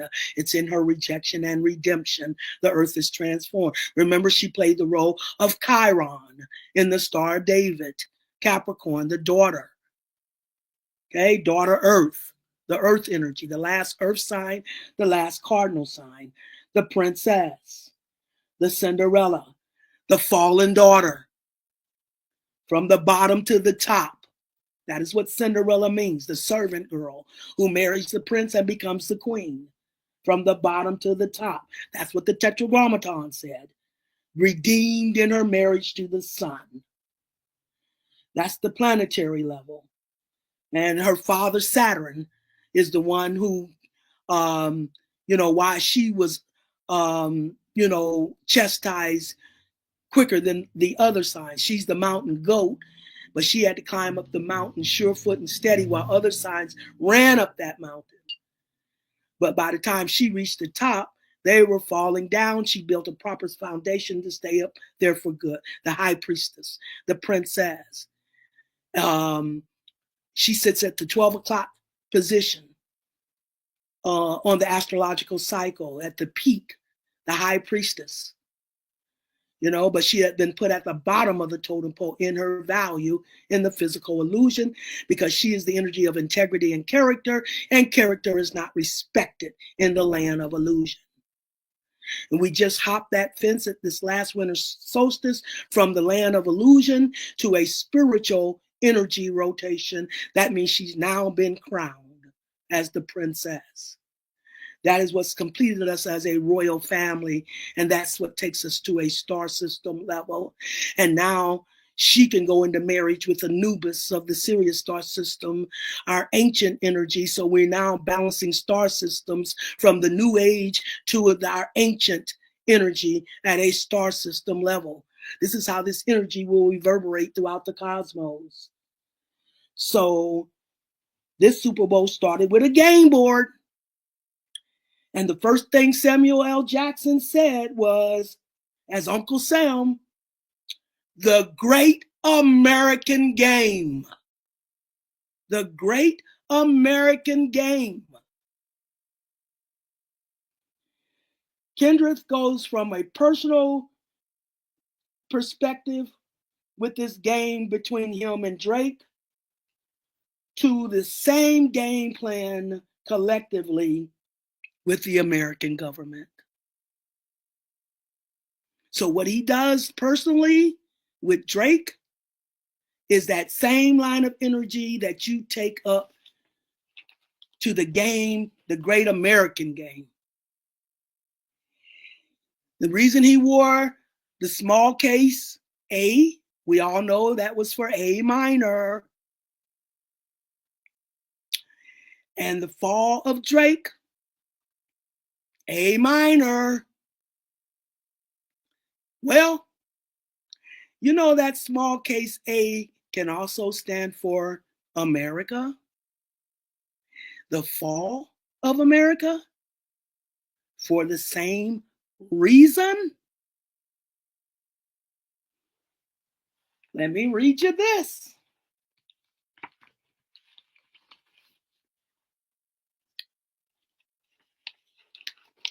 The let me see, Health and Human Services, HHS, says children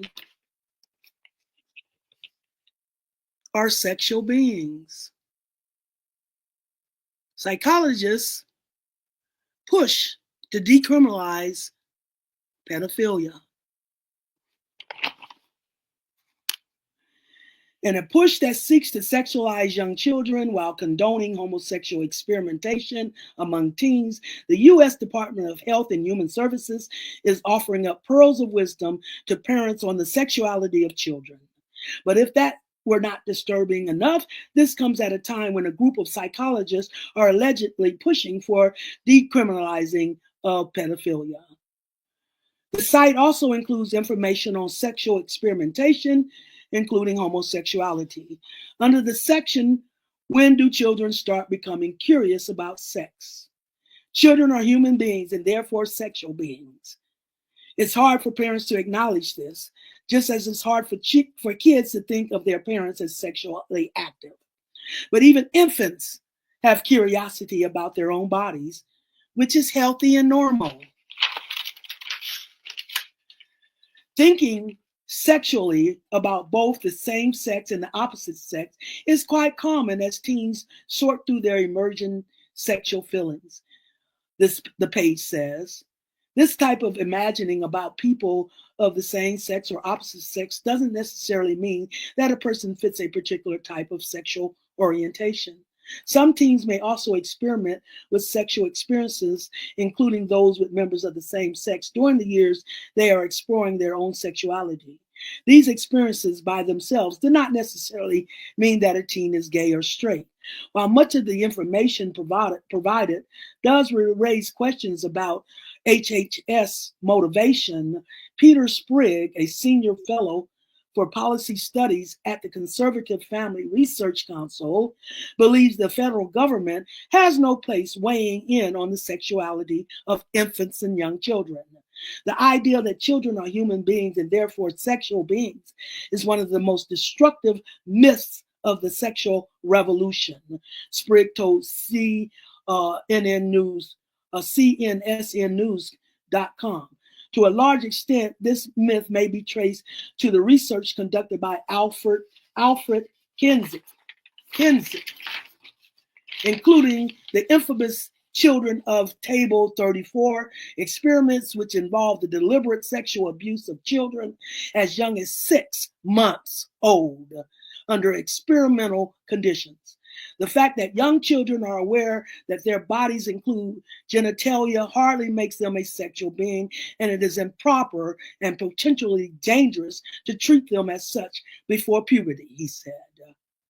A group of mental health professionals dubbed B4U-ACT are arguing that pedophiles are simply misunderstood and therefore should not be criminalized. So,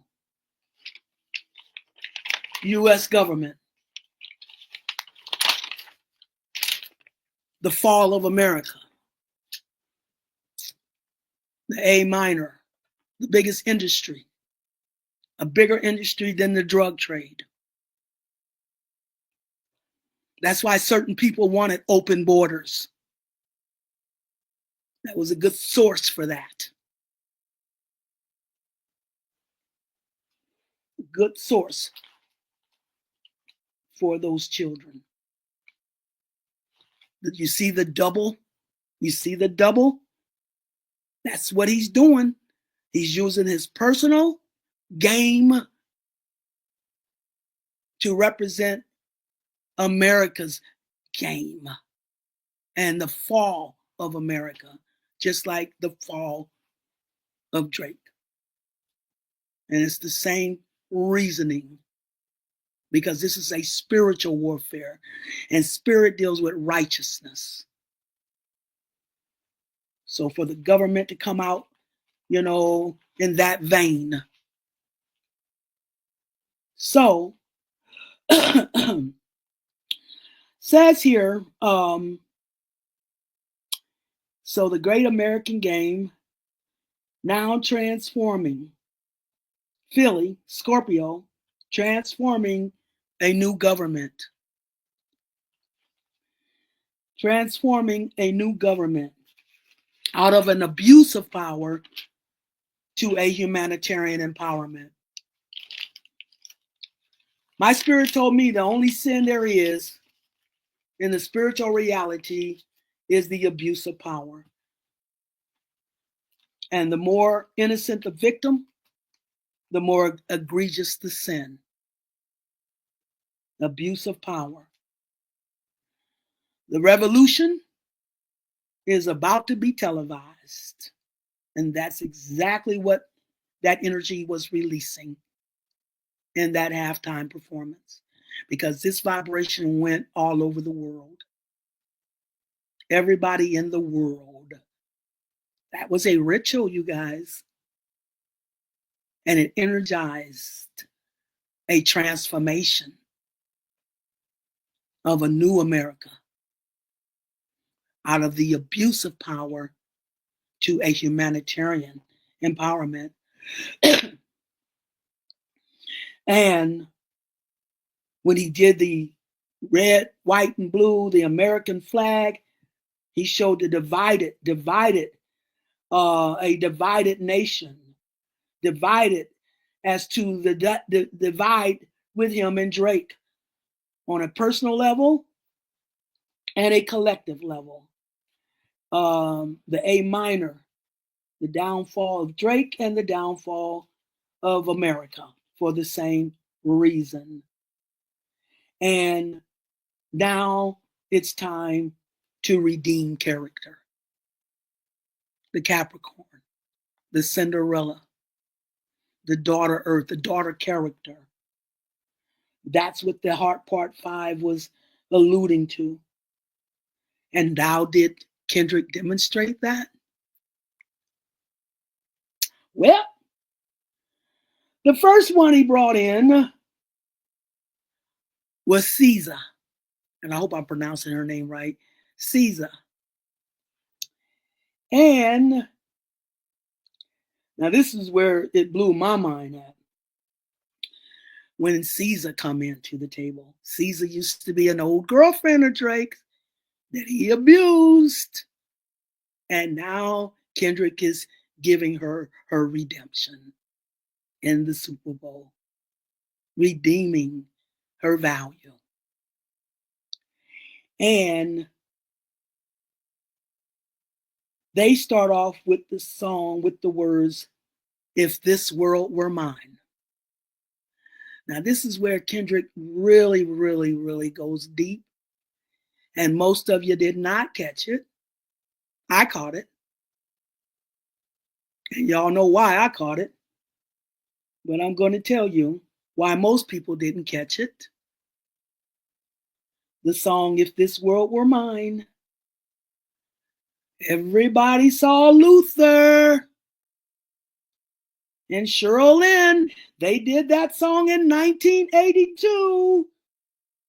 It was actually her album. 1982, Luther and Cheryl Lynn. However, do you know who wrote that song?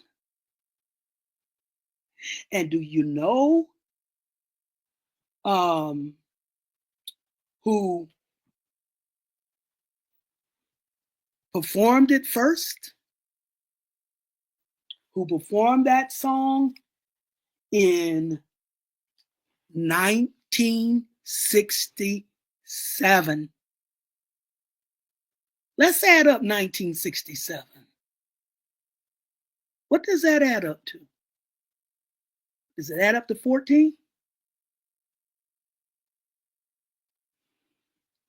Guess who wrote the song and performed the song? Who really was the quintessential couple, musical couple? We back to Marvin Gaye and Tammy Terrell. And they really represent the couple that Kendrick is spotlighting here. The quintessential musical couple. 1967 is when they performed the song If This World Were Mine. That is Marvin's song. He actually wrote it. But we didn't see that because you guys are a younger generation. And you remember Luther and Cheryl doing the song. But it originated with Marvin. Why does Kendrick keep going back to Marvin? He used Marvin in Heart Part 5. Now it's Marvin and Tammy Terrell. The true musical quintessential couple. And most of their songs were written by Simpson and Ashford and Simpson. But this is the song that Marvin wrote himself. If This World Were Mine. And if you go back to the lyrics of the song, he's singing to her about if this world were mine, what he would do for her. And then she comes in and sings, if this world is mine, what would I do for you? So the yin and the yang coming together in love and devotion and validation of one another. I told you, you got to go deep. You got to go down the rabbit hole. You can't just stop. Oh, I remember Luther did that song. Let's go deeper than that. Let's go way back. And that was written by Marvin Gaye. So there was the redemption when it came to Caesar. Then, now we get to who?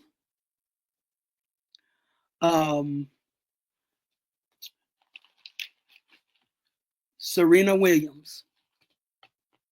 Now here she comes with the crip walk. Also someone that had been involved with Drake. Also someone that Drake had undermined in the abuse of power. And when she did this with, so what they did was, one other thing before I move off of Tammy Terrell and Marvin Gaye. Tammy Terrell was a Taurus. And guess where Tammy Terrell was from? Philly! Philadelphia! Connect the dots here. Taurus and Philadelphia. She was from Philadelphia. And then, as I said, then we moved to Serena Williams. And Serena Williams does her crip walk. Now, you know, I just saw a video on the crip walk, and on that video, they were defining the crip walk as a war dance that started with the Crips in Compton. It was a war dance. And in this war dance, no one was allowed to do that dance if you weren't affiliated with the Crips. And then the Bloods, they made their dance as well. Their dance wasn't as popular as the Crip dance, but it has kind of morphed into something where Um, they used some of the moves by um, that the Crips used in their dance, but they even had a big thing. When I saw this, they even had a big thing um, where nobody could do. They even had what's his name? Um, oh wow, I can't think of his name now. They had him come out. He's another rapper um, Compton. Um, what's his name? The one they got mad at because he performed at Trump's inauguration. Um, okay, y'all know me in details. I'll lose them in a minute.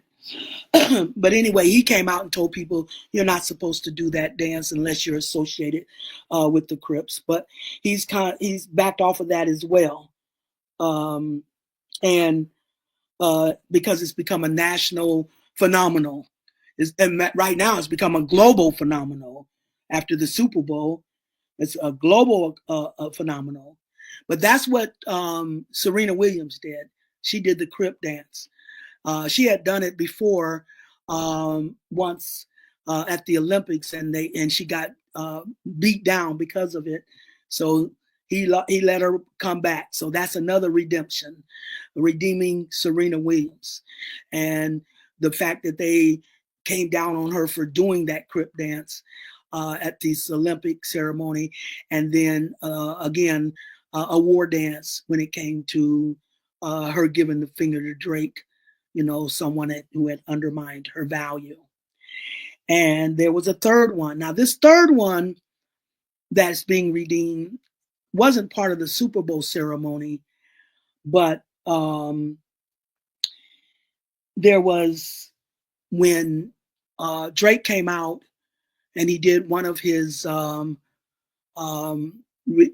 other words, one of his challenges against Kendrick, which really pissed Kendrick off, which really set him off, is when he got personal. And when he got personal, he talked about Kendrick's lady, and claiming that um, um, he that Kendrick was beating on her, and one of the kids might not be hers. That's one of the things he said when he attacked Kendrick and took it personal, which really stepped Kendrick up then.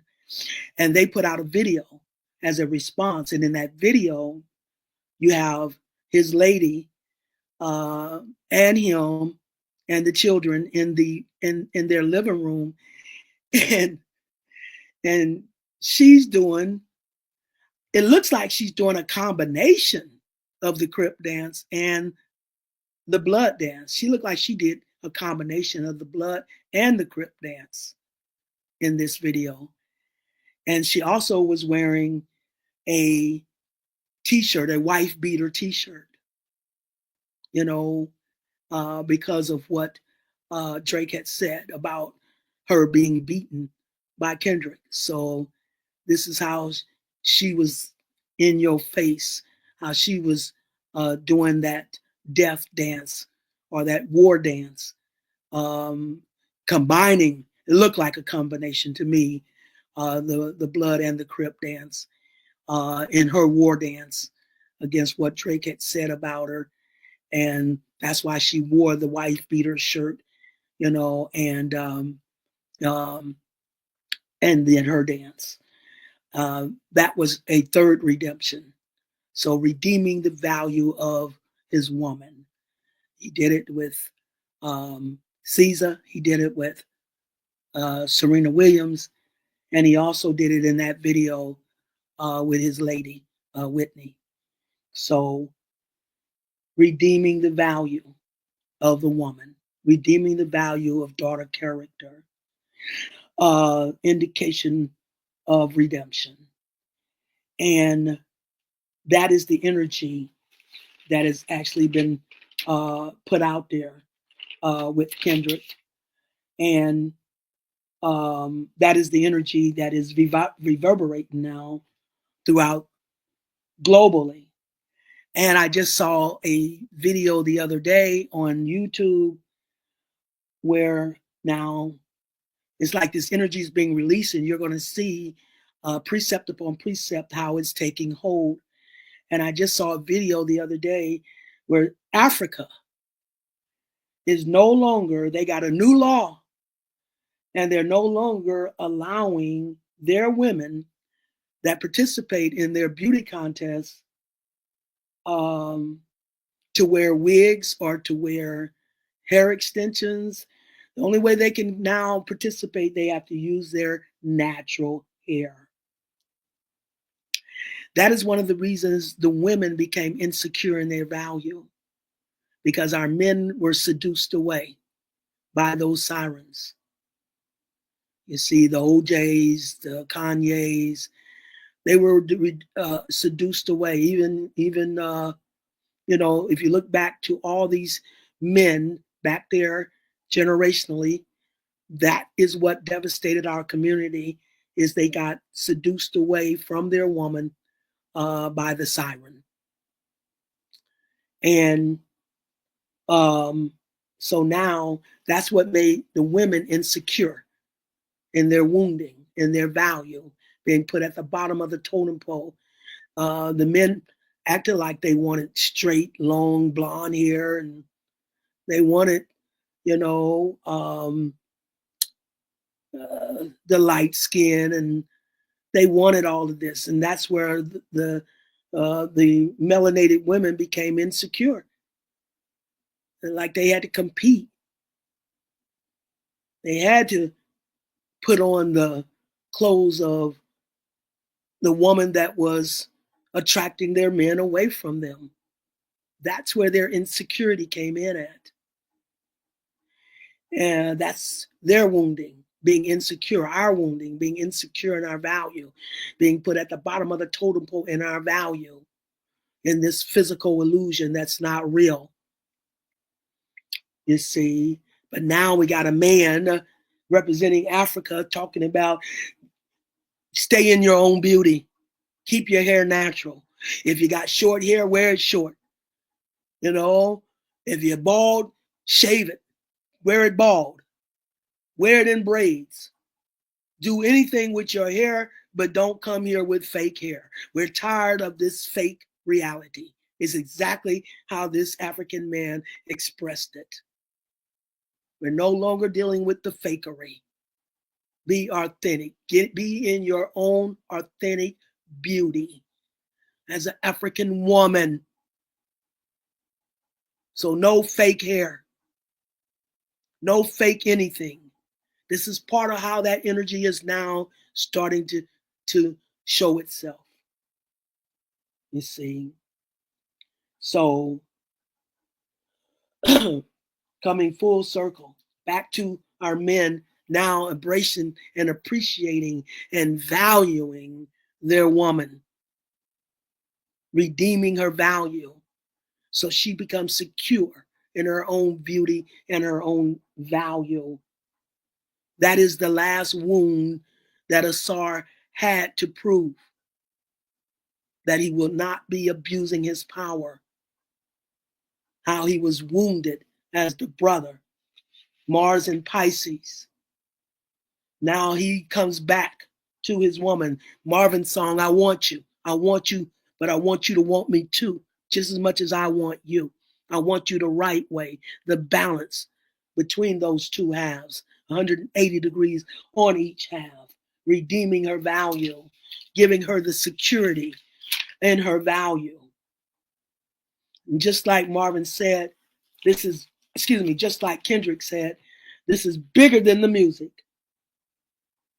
And it's because it's about more than the music, because music is vibration, and music is what energizes all the way out into the highest resources of the universe.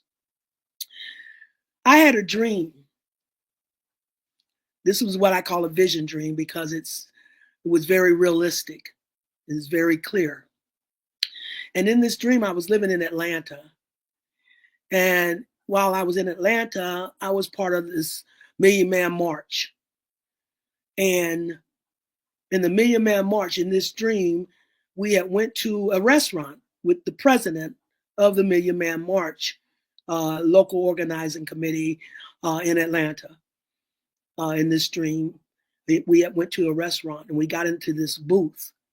It was several of us, about 4 of us. And when I sat down in the booth, it was next to a window. And I looked out the window and there was this cat. This cat, it was the Cheshire cat. The one in the Alice in Wonderland, the Cheshire cat. And he came up to the window and he put his paws on the window and he started speaking to me. And I looked around to see if anybody else saw the cat or heard the cat, but no one else was paying any attention. So I was confused. I said, what is this about? I said, is this about our president? And I was thinking, the president of the Million Man March that we were with. But the cat ended up saying, this goes beyond your president. And it wasn't just talking about the president of the Million Man March.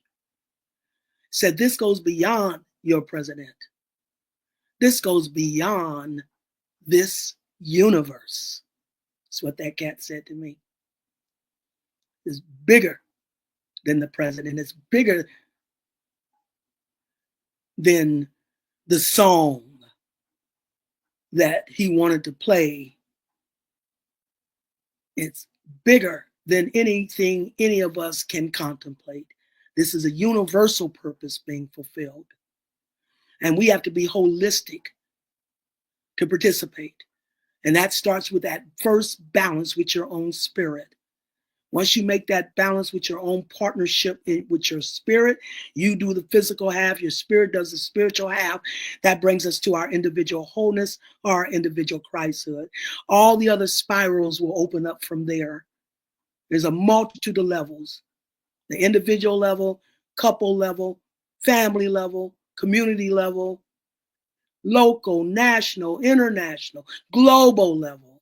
The global level is the 180-degree maximum with the powers that have been, or this government that has been. They've reached their maximum of their 180 degrees of abuse of power. All the systems of the world are now corrupted at a global level. And we're talking the political system, the medical system, pharmaceutical, legal system, entertainment system, educational system, news media. All of these systems are the systems of a global agenda that is now fully corrupted. And that is why they've reached their maximum.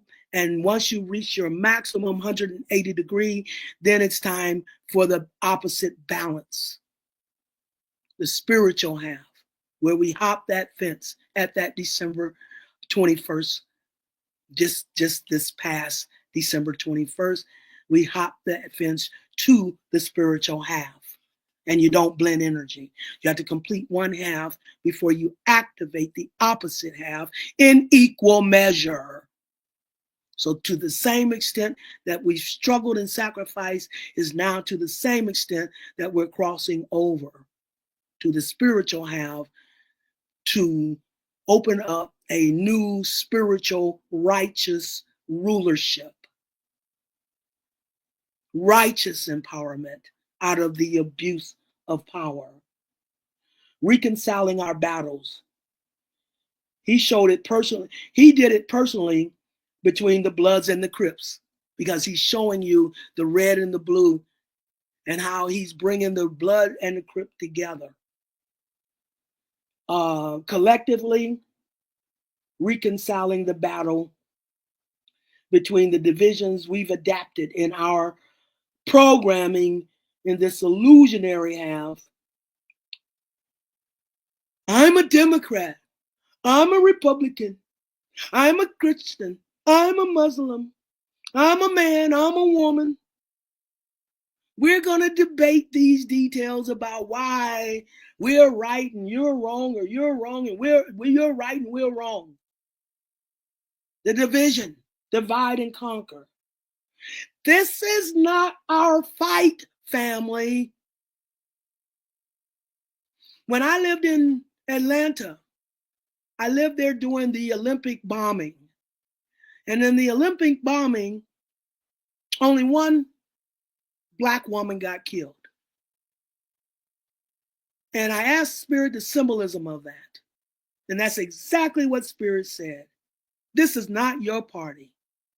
This ship is going down. And if you're hung up in it, you're going to go down with it. We over here arguing. You know, I'm a Democrat, I'm a Republican. I don't like you because you're a Republican. I don't like you because you're a Democrat. We're supposed to be family. We're not supposed to be letting this division, all that has just been staged for us to divide among ourselves. This is the tool that has brought us down, the tool of exploitation. Exploiting our passion, emotional passion, for what side we think we done jumped on.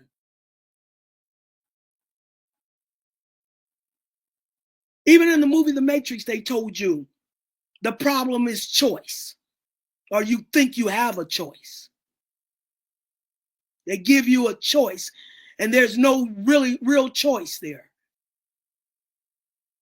Democrat and Republican, good cop, bad cop. They lean on each other. Political system, one entity, corrupted. And we jumping sides. Well, I'm mad at Trump because he's taking down DEI. DEI wasn't for Black folks. It helped more white women. It helped the gays, the transgenders, the illegal aliens, the illegal immigrants. These are who DEI was structured for. The last to ever benefit from DEI was the Black people. But we over here arguing, we on the front line. Black people arguing for that. We do that. They want to keep us in a victim mentality. If you don't know your power, you don't have it. If you run around here calling yourself a victim, then you're not a ruler. Universe is identifying rulers now. Then securing your power, knowing your power. I'm hammer time. You can't touch this. I had to fly to Georgia for the 9th Ether God Fest, where all the planes are falling out the air. But y'all know my saying, and I took my son with me. So I walked up on that airplane and I said just what I tell y'all I say. I speak to the people telepathically and I tell them how fortunate they are to be on an airplane with me, a royal being. Because I'm on that plane, it will be protected. And that plane ride was protected, going and coming, not one hitch. Because I know who I am. I know my power. I know my protection. If you think they can get you, then yes, they can. If you know they can't touch you, then they can't touch you. You got to know your power. Aquarius, I know. Balance with Leo, creative ruler, I know. You have a whole universe of mama magic at your disposal. Your mama is the universe, and she got magic up her sleeve. There's nothing for you to fear in this illusionary physical reality. If you know who you are, you got a mama, a universal mama, who's waiting and anxious to prove her magic to you. So come out of that. That's not for us. This is not our fight, you guys. Stop debating each other on their terms. Make you believe you have a choice to divide us. Kendrick is trying to pull us back together as a family, as he's doing and demonstrating with the Bloods and the Crips, bringing them back together as his family, his Compton family. Doesn't want them at war with one another.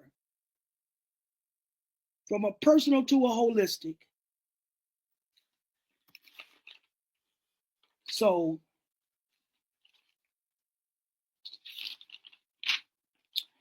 it says here,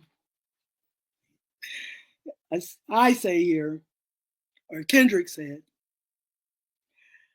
they tried to rig the game, but you can't fake influence. The division between men and women, black and white, whatever, like I said, Democrat, Republican, whatever, religion, whatever, that's the rigged game. Exploitation that makes it, the exploitation is what makes it bad. Nothing's inherently bad. It's being off balance that causes friction. When you're off balance, you have abuse on one half and neglect on the opposite half. I just look at energy. This is not personal. This is energy. You have abuse on one half and neglect on the opposite half. Or you have entitlement on one half and resentment on the opposite half. You have to be in a balanced relationship in order for it to be healthy. It has to be balanced. You have to be able to give energy back at the rate you take it. If you can't give it back at the rate you take it, you become a parasite on someone's energy. Not able to give it back at the rate you take it, it's like trying to blow up a balloon with a hole in it. That's a healthy relationship. The yin and the yang, the balance between the two halves. Two halves make a whole, holistic. So stop all that debating, superior, inferior. It's balance. That's the key to everything in the universe. And for them to take you off the balance of seeing the whole, that's the only way to see the whole. Full spiral, holistic. Otherwise, you're on one end or the other end. And that's what they've gotten us doing. One end or the other end. I'm going to take this stance and I'm right. Nobody's going to tell me any different. Rather than looking at both sides of the coin and then figuring out how far to the left or the right you want to go from the center. But we can't even let anybody tell you anything. We don't even debate anymore. I'm here and you're there. And we have enemy between us. Being black is not about a color. It's about an experience as a culture that has been generationally wounded. So we can turn against one another, divide and conquer. You can't come into our community without living it and consider yourself one of us for purpose of exploitation, which has historically devastated our community.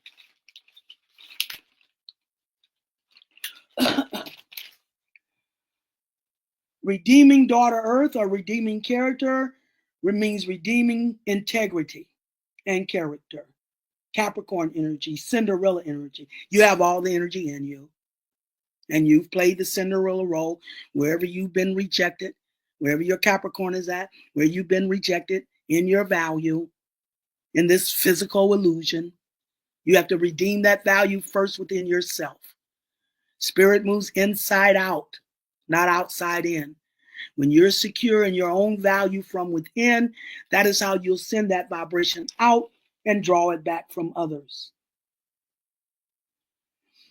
And if you're not identifying with integrity and character as part of our community, as what you're bringing to our community, integrity and character, not A minors, not 69 God. You come in here with integrity and character. If you're not coming here to our community to identify as one of us, and you're not dealing in integrity and character, then you're not like us. You're not like us. And that's what's going to expose you as to not being one of us. Exploitation. We had the women to do it with our men, the sirens, devastated us as a community. And now we have the men doing it to our creative men, coming in here and exploiting their creative gifts while they run away with all the fruits of creativity, not even using the standards we use to qualify. We don't use, when we're talking, what they call it, when we're freestyling in our raps, we're not using a ghostwriter. We're not taking other people's work and using it as ours, and then getting lifted up and get most of the contracts and the big money and the big numbers. It's not about that with us. It's being authentic as to who we are as righteous people, integrity and character when it comes to our family and our love for our family. That's mama love, mama universe. She's the mama of love, and she's the mama of antiquity. So our love by Big Mama, all the way from antiquity to new age, that's a bond that is never broken. She's been on a Scared Straight program, and now it's time for her to come back, or it's time for us to go back to her.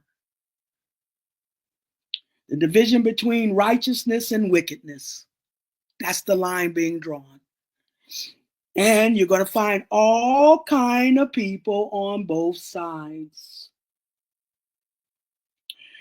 All kind of people on both sides. That's why you can't look at one group of people and define who they are, because you're going to see all kind of people on both sides of that line of righteousness versus wickedness.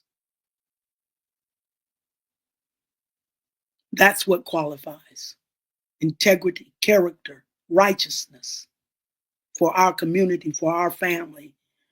And if you're here for any other reason, trying to identify as us, you're going to be exposed. Now it's time for us to do our Gemini dance. Gemini is the sign of discernment, seeing the reality, spiritually, internal versus illusionary, external, physical. The perpetrators and the authentics. Seeing the difference between the Drakes and the J. Cole. Seeing the difference between a Beyonce and a Whitney. Seeing the difference between the Buccaneers, the melanated Buccaneers, and the Changos.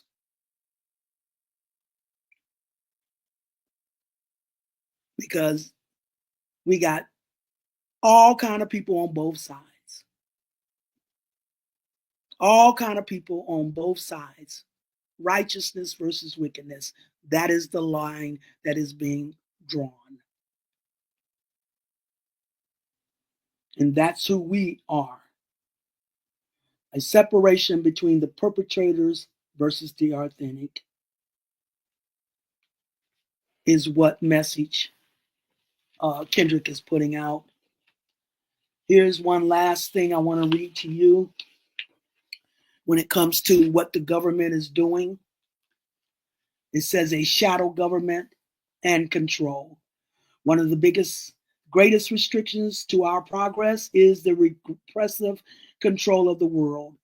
Official governments by a secretive shadow government, which also limits the type of daily news or truth we receive through the world's mass media. This is why many people are not aware of the current and coming great changes to civilization.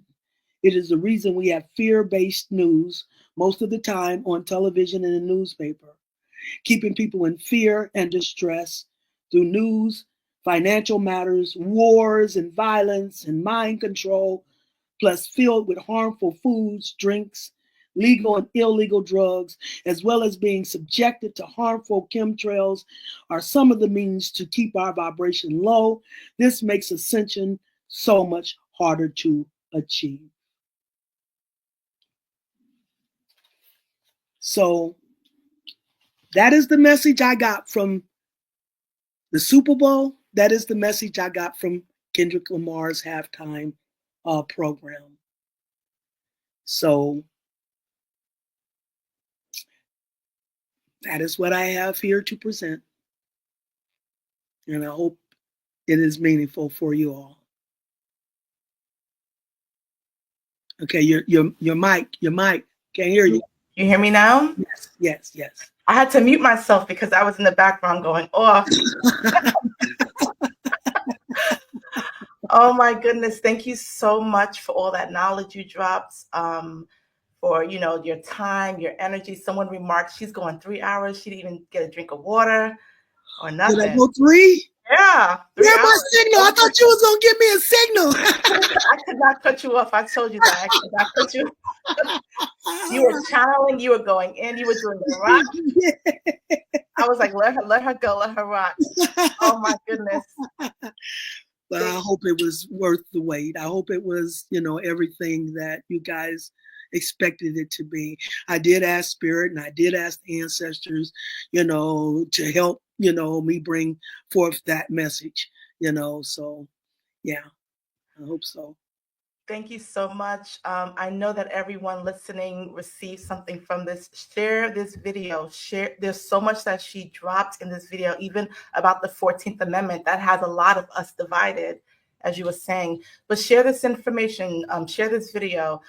You can find Sister Myrah. Her website is sistermyrah.com. Book a reading with her. She's booked out several months, but divine timing is perfect timing.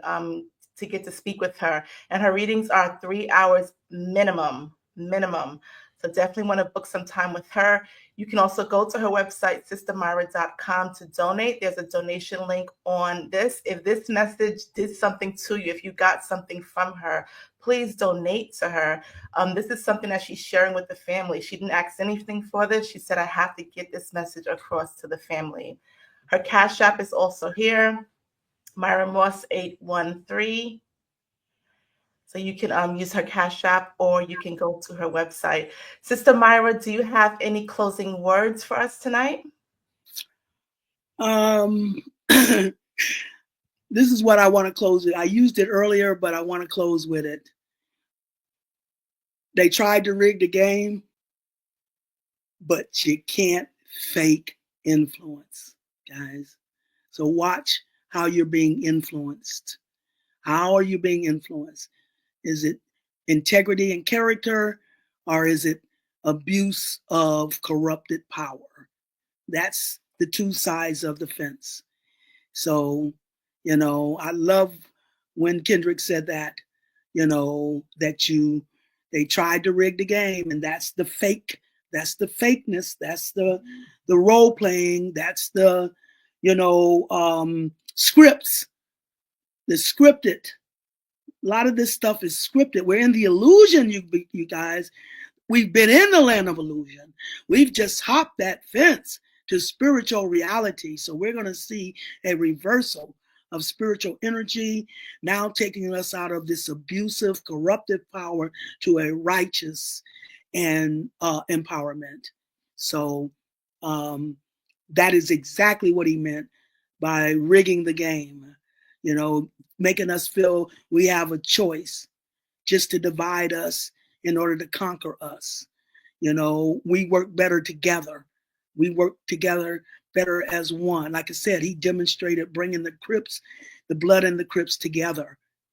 That was part of what he was demonstrating, how he's healing that rift between the blood and the Crips, his personal passion when it comes to Compton. And like I said, he's reflecting from a personal to a collective level, representing America. And so, how we've been divided behind things that they put out there for us to bite on and take one side or the other. That is not our party. That's not for us to be debating and arguing about. They put us on the front line, you know, their banner, their cause.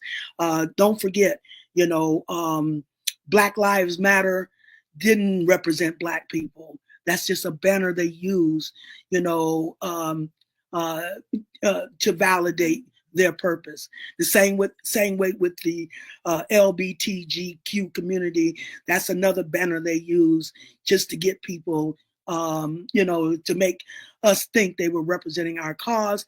And another thing that Trump did with that, he validated the R.B.G, but he cut off the T and the Q.